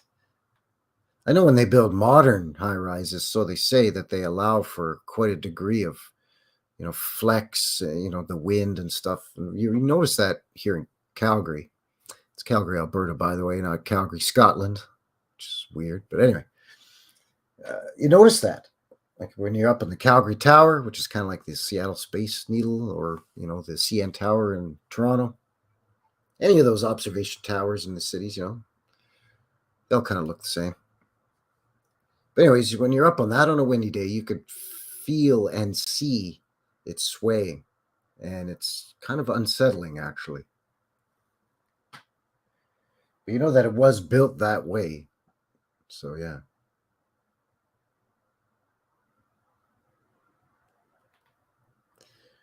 Yeah, that's a good point, Logan. You know, that I think a lot of the myths or what we call myths or fairy tales are based on legend, and legends are actually, I think, based on, in a lot of respects, true stories. And it's like the telephone game, right? Each person that hears it, they maybe add their own sprinkling of their own little flavor as it passes on down the line, and the story does change, and it can change quite a bit, but the core, from what I understand, in most cases, the core, the essence, or the foundation of the story remains fairly secure. So yeah, you get these old world structures that kind of explains, you know, these castles, these cathedrals. It sort of explains what we picture in fairy tales and why they're so essential to a lot of these types of stories, right? Of knights and maidens, and you know, even like simple stories like Rapunzel and stuff like that.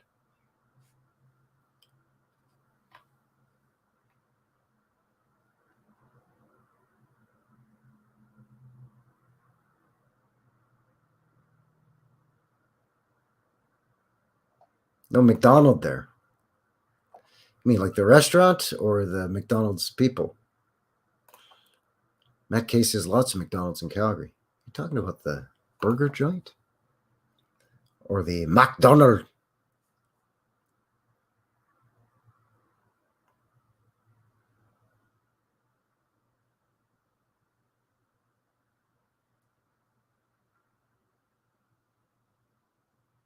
Sorry, I'm just scrolling through the chat here.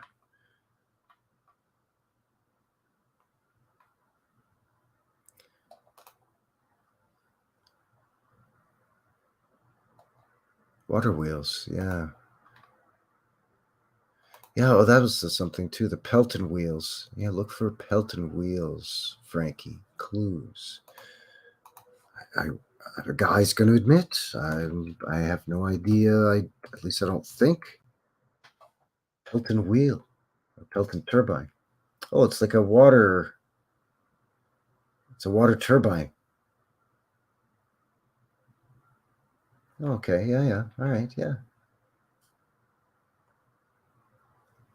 So it's not like a water wheel in the sense that most people picture a water wheel like on the side of an old wooden rickety sawmill back in like 1790 or something.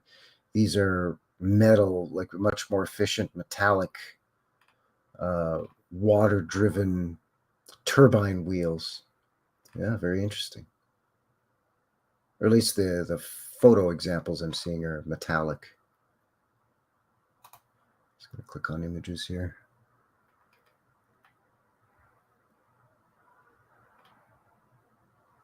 Yeah, see, so basically your source of power is water. So if your vehicle uses travels on water, it can use the very thing it's traveling on as the fuel for it to travel.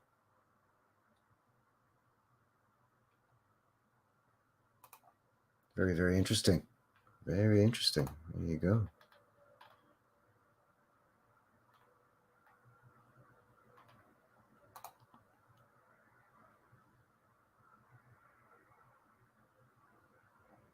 Oh, fast food. Oh, okay. So you are talking about like McDonald's, Burger King, all that stuff. Okay. Domino's Pizza and all that. There's no fast food, right? Yeah, okay. So, yeah, well, there's a lot of fast food here in Calgary, but I think, well, there's a couple of reasons, right? It's a boom town. Calgary's got the narrative of being a boom town. Always has, always will, probably, right? Even when the rest of the country is sucking the hind teat, Calgary's usually economically doing pretty good. Alberta in general. That's because of the oil. We got that oil, plus forestry and, you know, all kinds of stuff. Natural gas. You know, all them dead dinosaurs made the oil, and then the oil made us rich, apparently, I guess. I don't know. That's what they tell us. That's what they say. So it's boomtown, so you get a lot of hipsters. So a lot of our fast food joints aren't necessarily the big chain things. Like we have the McDonald's and the Burger Kings and the Kentucky Fried Chicken and all that stuff. But a lot of them are kind of these hipster doofus, like 20 something people that watch too much of the Food Network, and they open their own like burger joint where a burger's like $20 and you can't get fries unless they're sweet potato fries, which I'll admit are good, but you know what I mean? They're just trying too hard, right? Or food trucks and that kind of stuff, right? And the other thing is because we're a tourist town, right? Every year we have that there Calgary Stampede. It's the world's biggest rodeo. It's 10 days of fun and frivolity as the cowboys from all over the world come to compete in the largest prizes and the biggest rodeo event, coming from all over Canada, the United States, everywhere, man. We got cowboys coming from Oklahoma and Kansas City, Missouri, and over in, I don't know, over in Weyburn, Saskatchewan. Say it with me now, Saskatchewan. All the way to, like, we got cowboys from down under. Crikey. I know it sounds weird, but we got cowboys coming from Oz and from New Zealand. So we got Aussies and Kiwis that are cowboys. And they compete in like the saddle bronc and the bareback and the bull riding and all that cowboy stuff. So as a result, you get all these tourists, right? And roughly in those 10 days, roughly 1 million people, give or take 100,000, roughly 1 million people come through the gates in those 10 days. There's a big midway, it's carnival thing, and there's music concerts, country music, rock and roll music, all kinds of stuff. And everything's attached to the Stampede because it's so, so they'll have different festivals as fringe festivals either before or right after the Stampede, and sometimes during the Stampede. So you're here, you go to the rodeo for a couple of days and you see a bunch of shows, and then you maybe check out a concert, and then maybe you go on some tour out to the mountains for a couple of days or whatever, right? It's a big deal. So we get a lot of people coming into the city. So, we got all these restaurants, fast food joints. They won't think twice about knocking down an old, beautiful old world building to put up a fancy big Arby's or some bullshit. Or a parking lot or a parking garage, multi-level parking garage, because when you got all that many people coming into the city, you need lots of parking.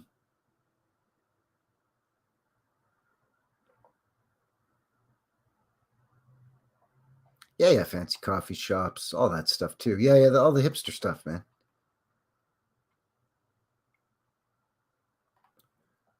Are you in Calgary too, Matt? Oh, yeah, that's right. You are in Calgary. We have 48 McDonald's in Calgary? What? And we have roughly, let's be generous and say 2 million people in Calgary. And there's almost 50 McDonald's? Really? That's ridiculous. I mean, I know Alberta, that's the other thing too, is the cattle ranches, and Alberta beef is world famous. And guy's not going to lie, Alberta makes a pretty mean steak. We shed out some pretty amazing steaks out here in Alberta. I ain't going to lie. I'm sorry, Texas, but Alberta's got you beat hands down for steaks. Just saying. No offense, I love Texas. I've said it before, I'll say it again.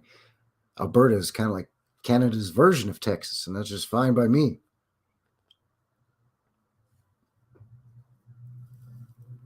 A feller's just a simple guy, right? I don't need it too complicated around these here parts, So, I mean, we're famous for our beef, so I guess we'd have a lot of burger joints, but I wouldn't think it would be crappy burger joints.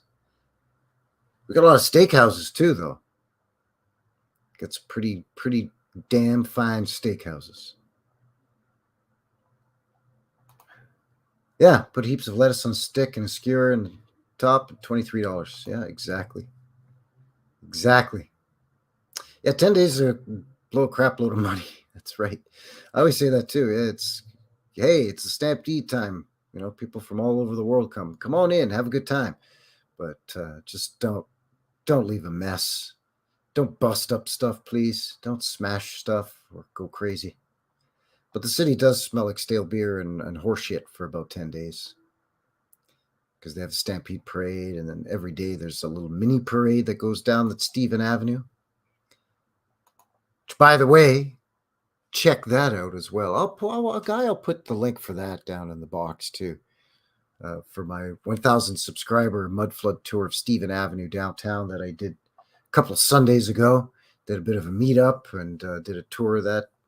It's about an hour long. So anyway, every Stampede, there's a little parade that goes down Stephen Avenue.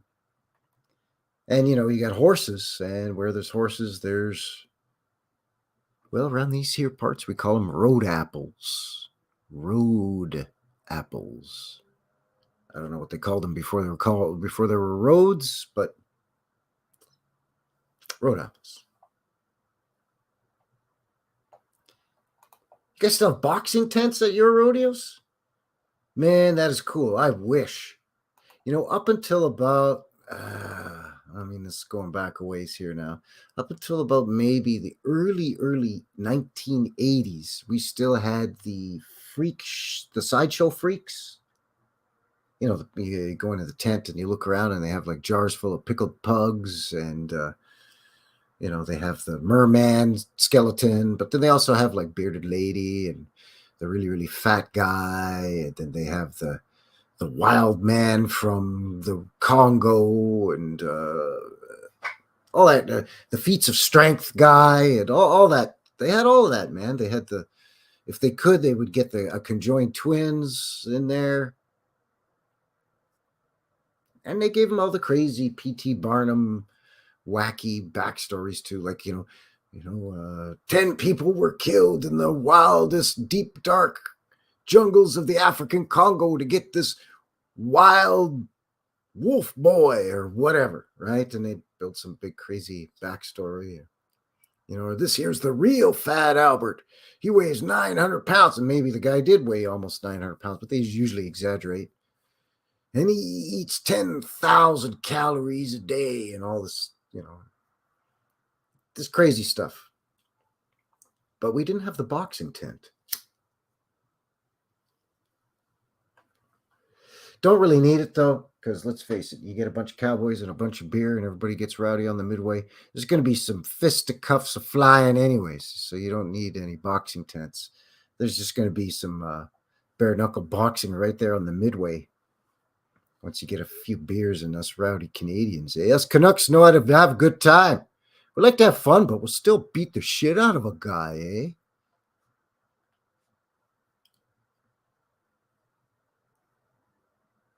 Yeah, man. Yes, Matt says I blew $1,200 in one day. 2 adults, 2 teens. Yes, I took my niece. I was gonna take. I have 4 nieces. The guy's got 4 nieces. I was gonna take my 2 older nieces because the 2 younger ones are too little, even for the kiddie rides, too little. So I was gonna take my 2 older nieces, but the oldest niece decided it's not cool to hang out with her uncle.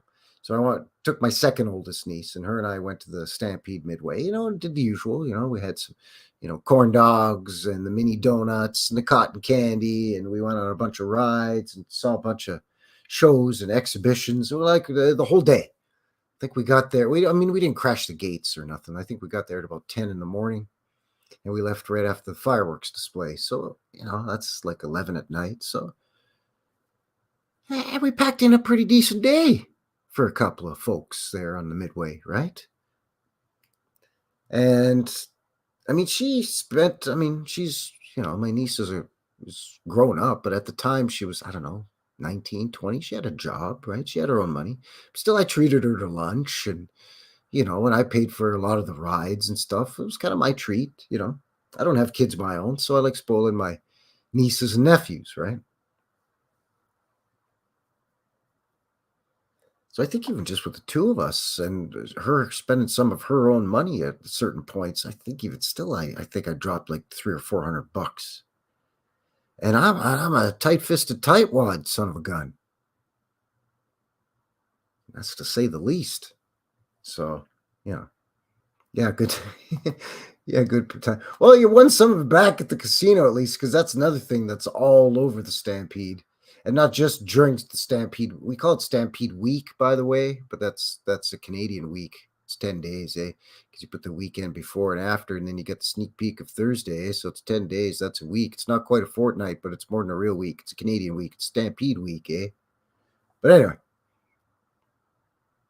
there's casinos there all the time, but during the Stampede, they have tents. We don't have boxing tents.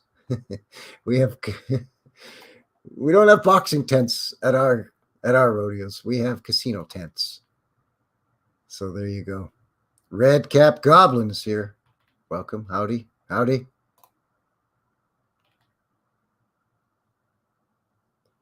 So yeah, hey, yeah, no, it's fun, man. Like I kind of poke fun at the Stampede and I make fun of the whole cowboy narrative, but I like the Stampede. It's a good time.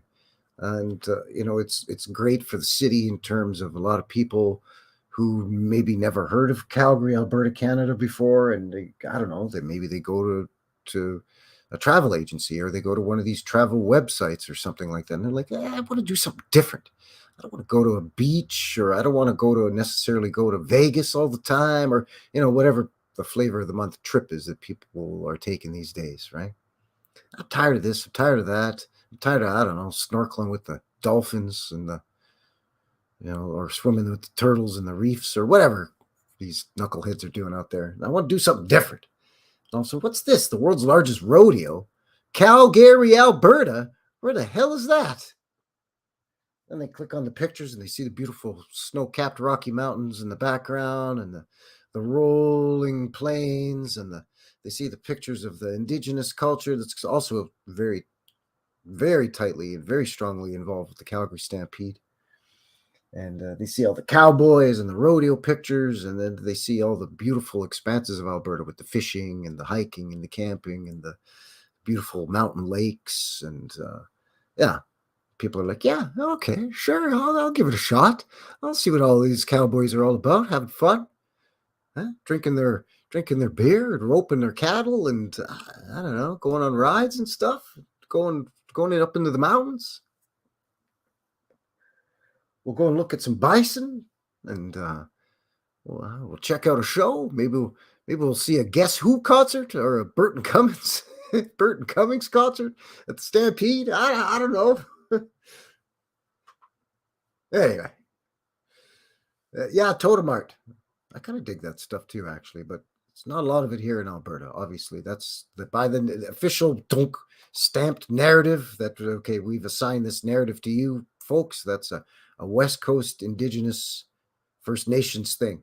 The West Coast British Columbia Indians, they make the totem poles more so, I think, than anywhere else. I think, but I mean, all our Indigenous nations had beautiful art, different types of carvings. That totem pole is just kind of totem art, I guess. Totem pole art is just one example. But yeah, I love that stuff, man. I love it. I love how they represent the different animals, like brother bear, brother wolf, brother whale, hawks and eagles and fish and turtles. And it's amazing how they can carve these sort of highly stylized, but that's in their traditional way of carving. It's amazing to me. I also like the Inuit soapstone carvings, although that's become very commercialized too. But those are quite beautiful as well.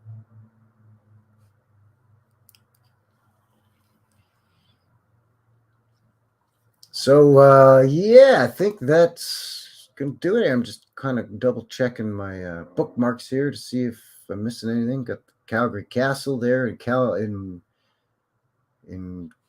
Calgary, which is in Mull, the Isle of Mull in Scotland. Looked a little bit at the castle there, and sorry again about the mix-up of the photos. Guys gonna have to, you learn, right? We had a look at that. Looked a little bit of Fort Calgary, and I'm pretty sure that that's where the start fort was here in Calgary. And as mentioned earlier in this stream, I'm going to head out there in the summer, probably in the next couple of weeks, actually. I was going to go this past week, but again, we had rain and stuff, so it kind of put a damper, if you pardon the pun, even though that pun was totally intended, eh? But it put a damper on the plan, so Supposed to be nice over the next few days here. Well, no, I'm going to get rain tomorrow, and then it's supposed to get nicer again. So yeah, in the next couple of weeks, I'm going to head to Fort Calgary. We'll go inside the fort, but we're also going to tour around the grounds and see if we can see any evidence of the remaining Star Fort there. And we'll also check out just across that little Elbow River, the old trading post log cabin thingy. We'll check out that whole area. It's really, really neat, really interesting. Also, still plan on going to Heritage Park this summer. That's sort of that living museum. It's an amusement park made to look like a town, an old West town in around 1900-ish. So it's got a train museum in there. It's got a streetcar, like cable car, trolley museum in there. Old world amusement park with old rides from the Victorian era and the Edwardian era, as well as a bunch of old buildings that were moved. Rather than knocking them down, they moved a lot of them from Calgary and some of the little towns in and around Calgary, and they built this little town. You can go there, and you can go check out all inside all the old buildings, and they've got a working blacksmith there, and it's really cool. So I'll be heading there this summer, and I still plan on heading up north. The guy's going to hop on a bus, or I don't know, thumb it or something, up to Edmonton, check out our provincial capital up there. I want to take you and do some boots on the ground up there, shoot a bunch of video of the legislature grounds there and the Capitol building up there. It's outstanding. And also take you around my old stomping grounds from when a guy used to live up there, and some of the old world buildings that are in and around where I used to live up in Edmonton there along, just off Jasper Avenue. We'll look at the old Freemasons Lodge up there and a bunch of old schools and old churches, cathedrals. It's going to be great. So yeah, stay hooked on the channel here for that stuff coming up in the summer. But that doesn't mean I ain't going to continue the boots on the ground in the winter. You know that. I'm like the Postal Service. Rain, sleet, snow, it's not going to stop me from getting that boots on the ground stuff. So once again, as a reminder, if you haven't already, please like. Helps push a guy out there. YouTube algorithm. If you're on the fence about subscribing to a guy, I'd appreciate that as well. You know, I'm making my way to 1,100 subscribers. Keep your ocular sphericals hooked onto the channel here as well for my monthly show with Old World Exploration, the Knuckleheads show, where we do a deep dive once a month onto various Canadian topics, Canadian cities or Canadian oddities, Niagara Falls, St. John's, Newfoundland, Winnipeg. We check out Canadiana, and we look at it through a critical lens, as so many of us in this community do in terms of our research. We check out the narrative, and then we try to see if what we see from old photos and maybe other resources, if what we're seeing matches up with the narrative. So yeah, check out the Knucklehead show.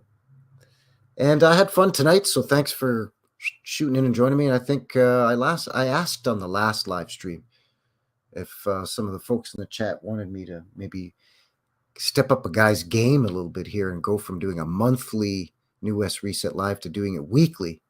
And it was a resounding yes. And a guy forgot when I was doing this live stream to set up a poll in the chat to see if what you folks in the chat tonight thought about it. But I think going forward, a guy's going to try to do a weekly show, as mentioned at the top of this stream as well. Try to hook it in on a Friday like I am tonight. Can't guarantee it'll be the same time every Friday, but I can try to make it every Friday, hopefully.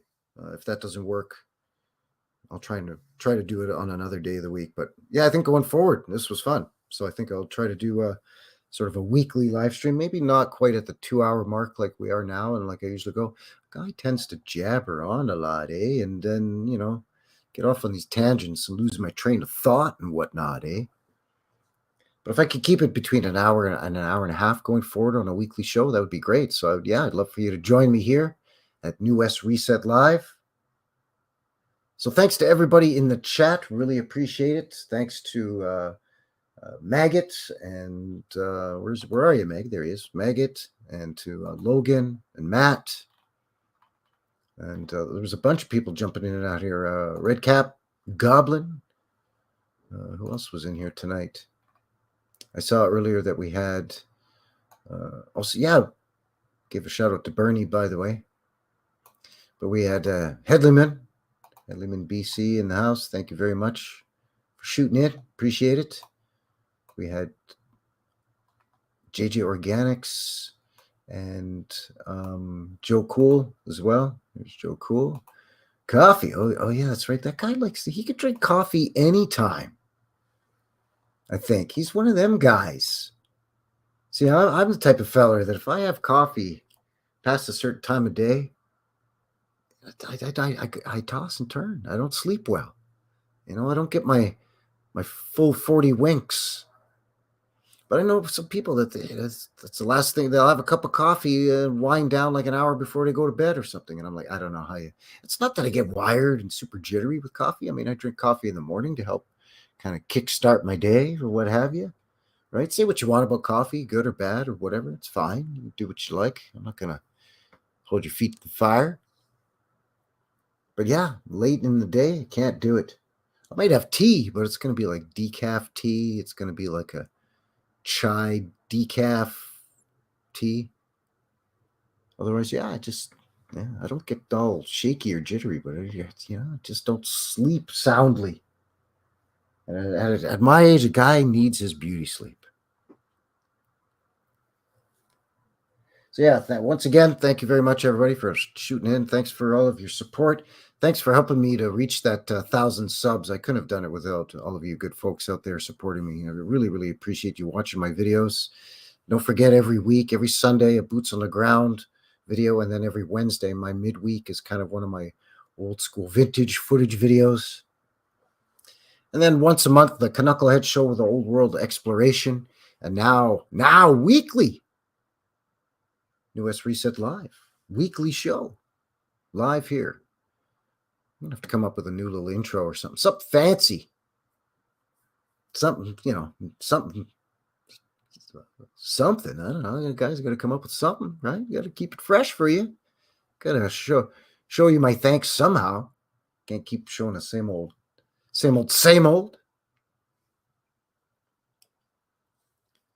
So I think that is going to seal the deal here tonight. Once again, my name is Frankie. This is New West Reset.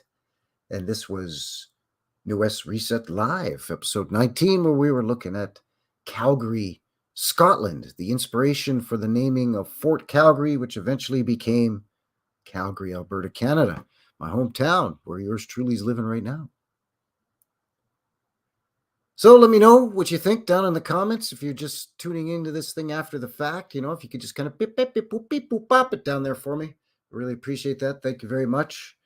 And you can follow me on MeWe and BitChute as well. And once again, thanks to all of you for taking a little bit of time out of your Friday night, or I don't know, maybe it's your Saturday morning or something. Thanks for spending it with yours truly. Appreciate it. Had a lot of fun. And until the next one, have yourselves a good one. All right. Cheers.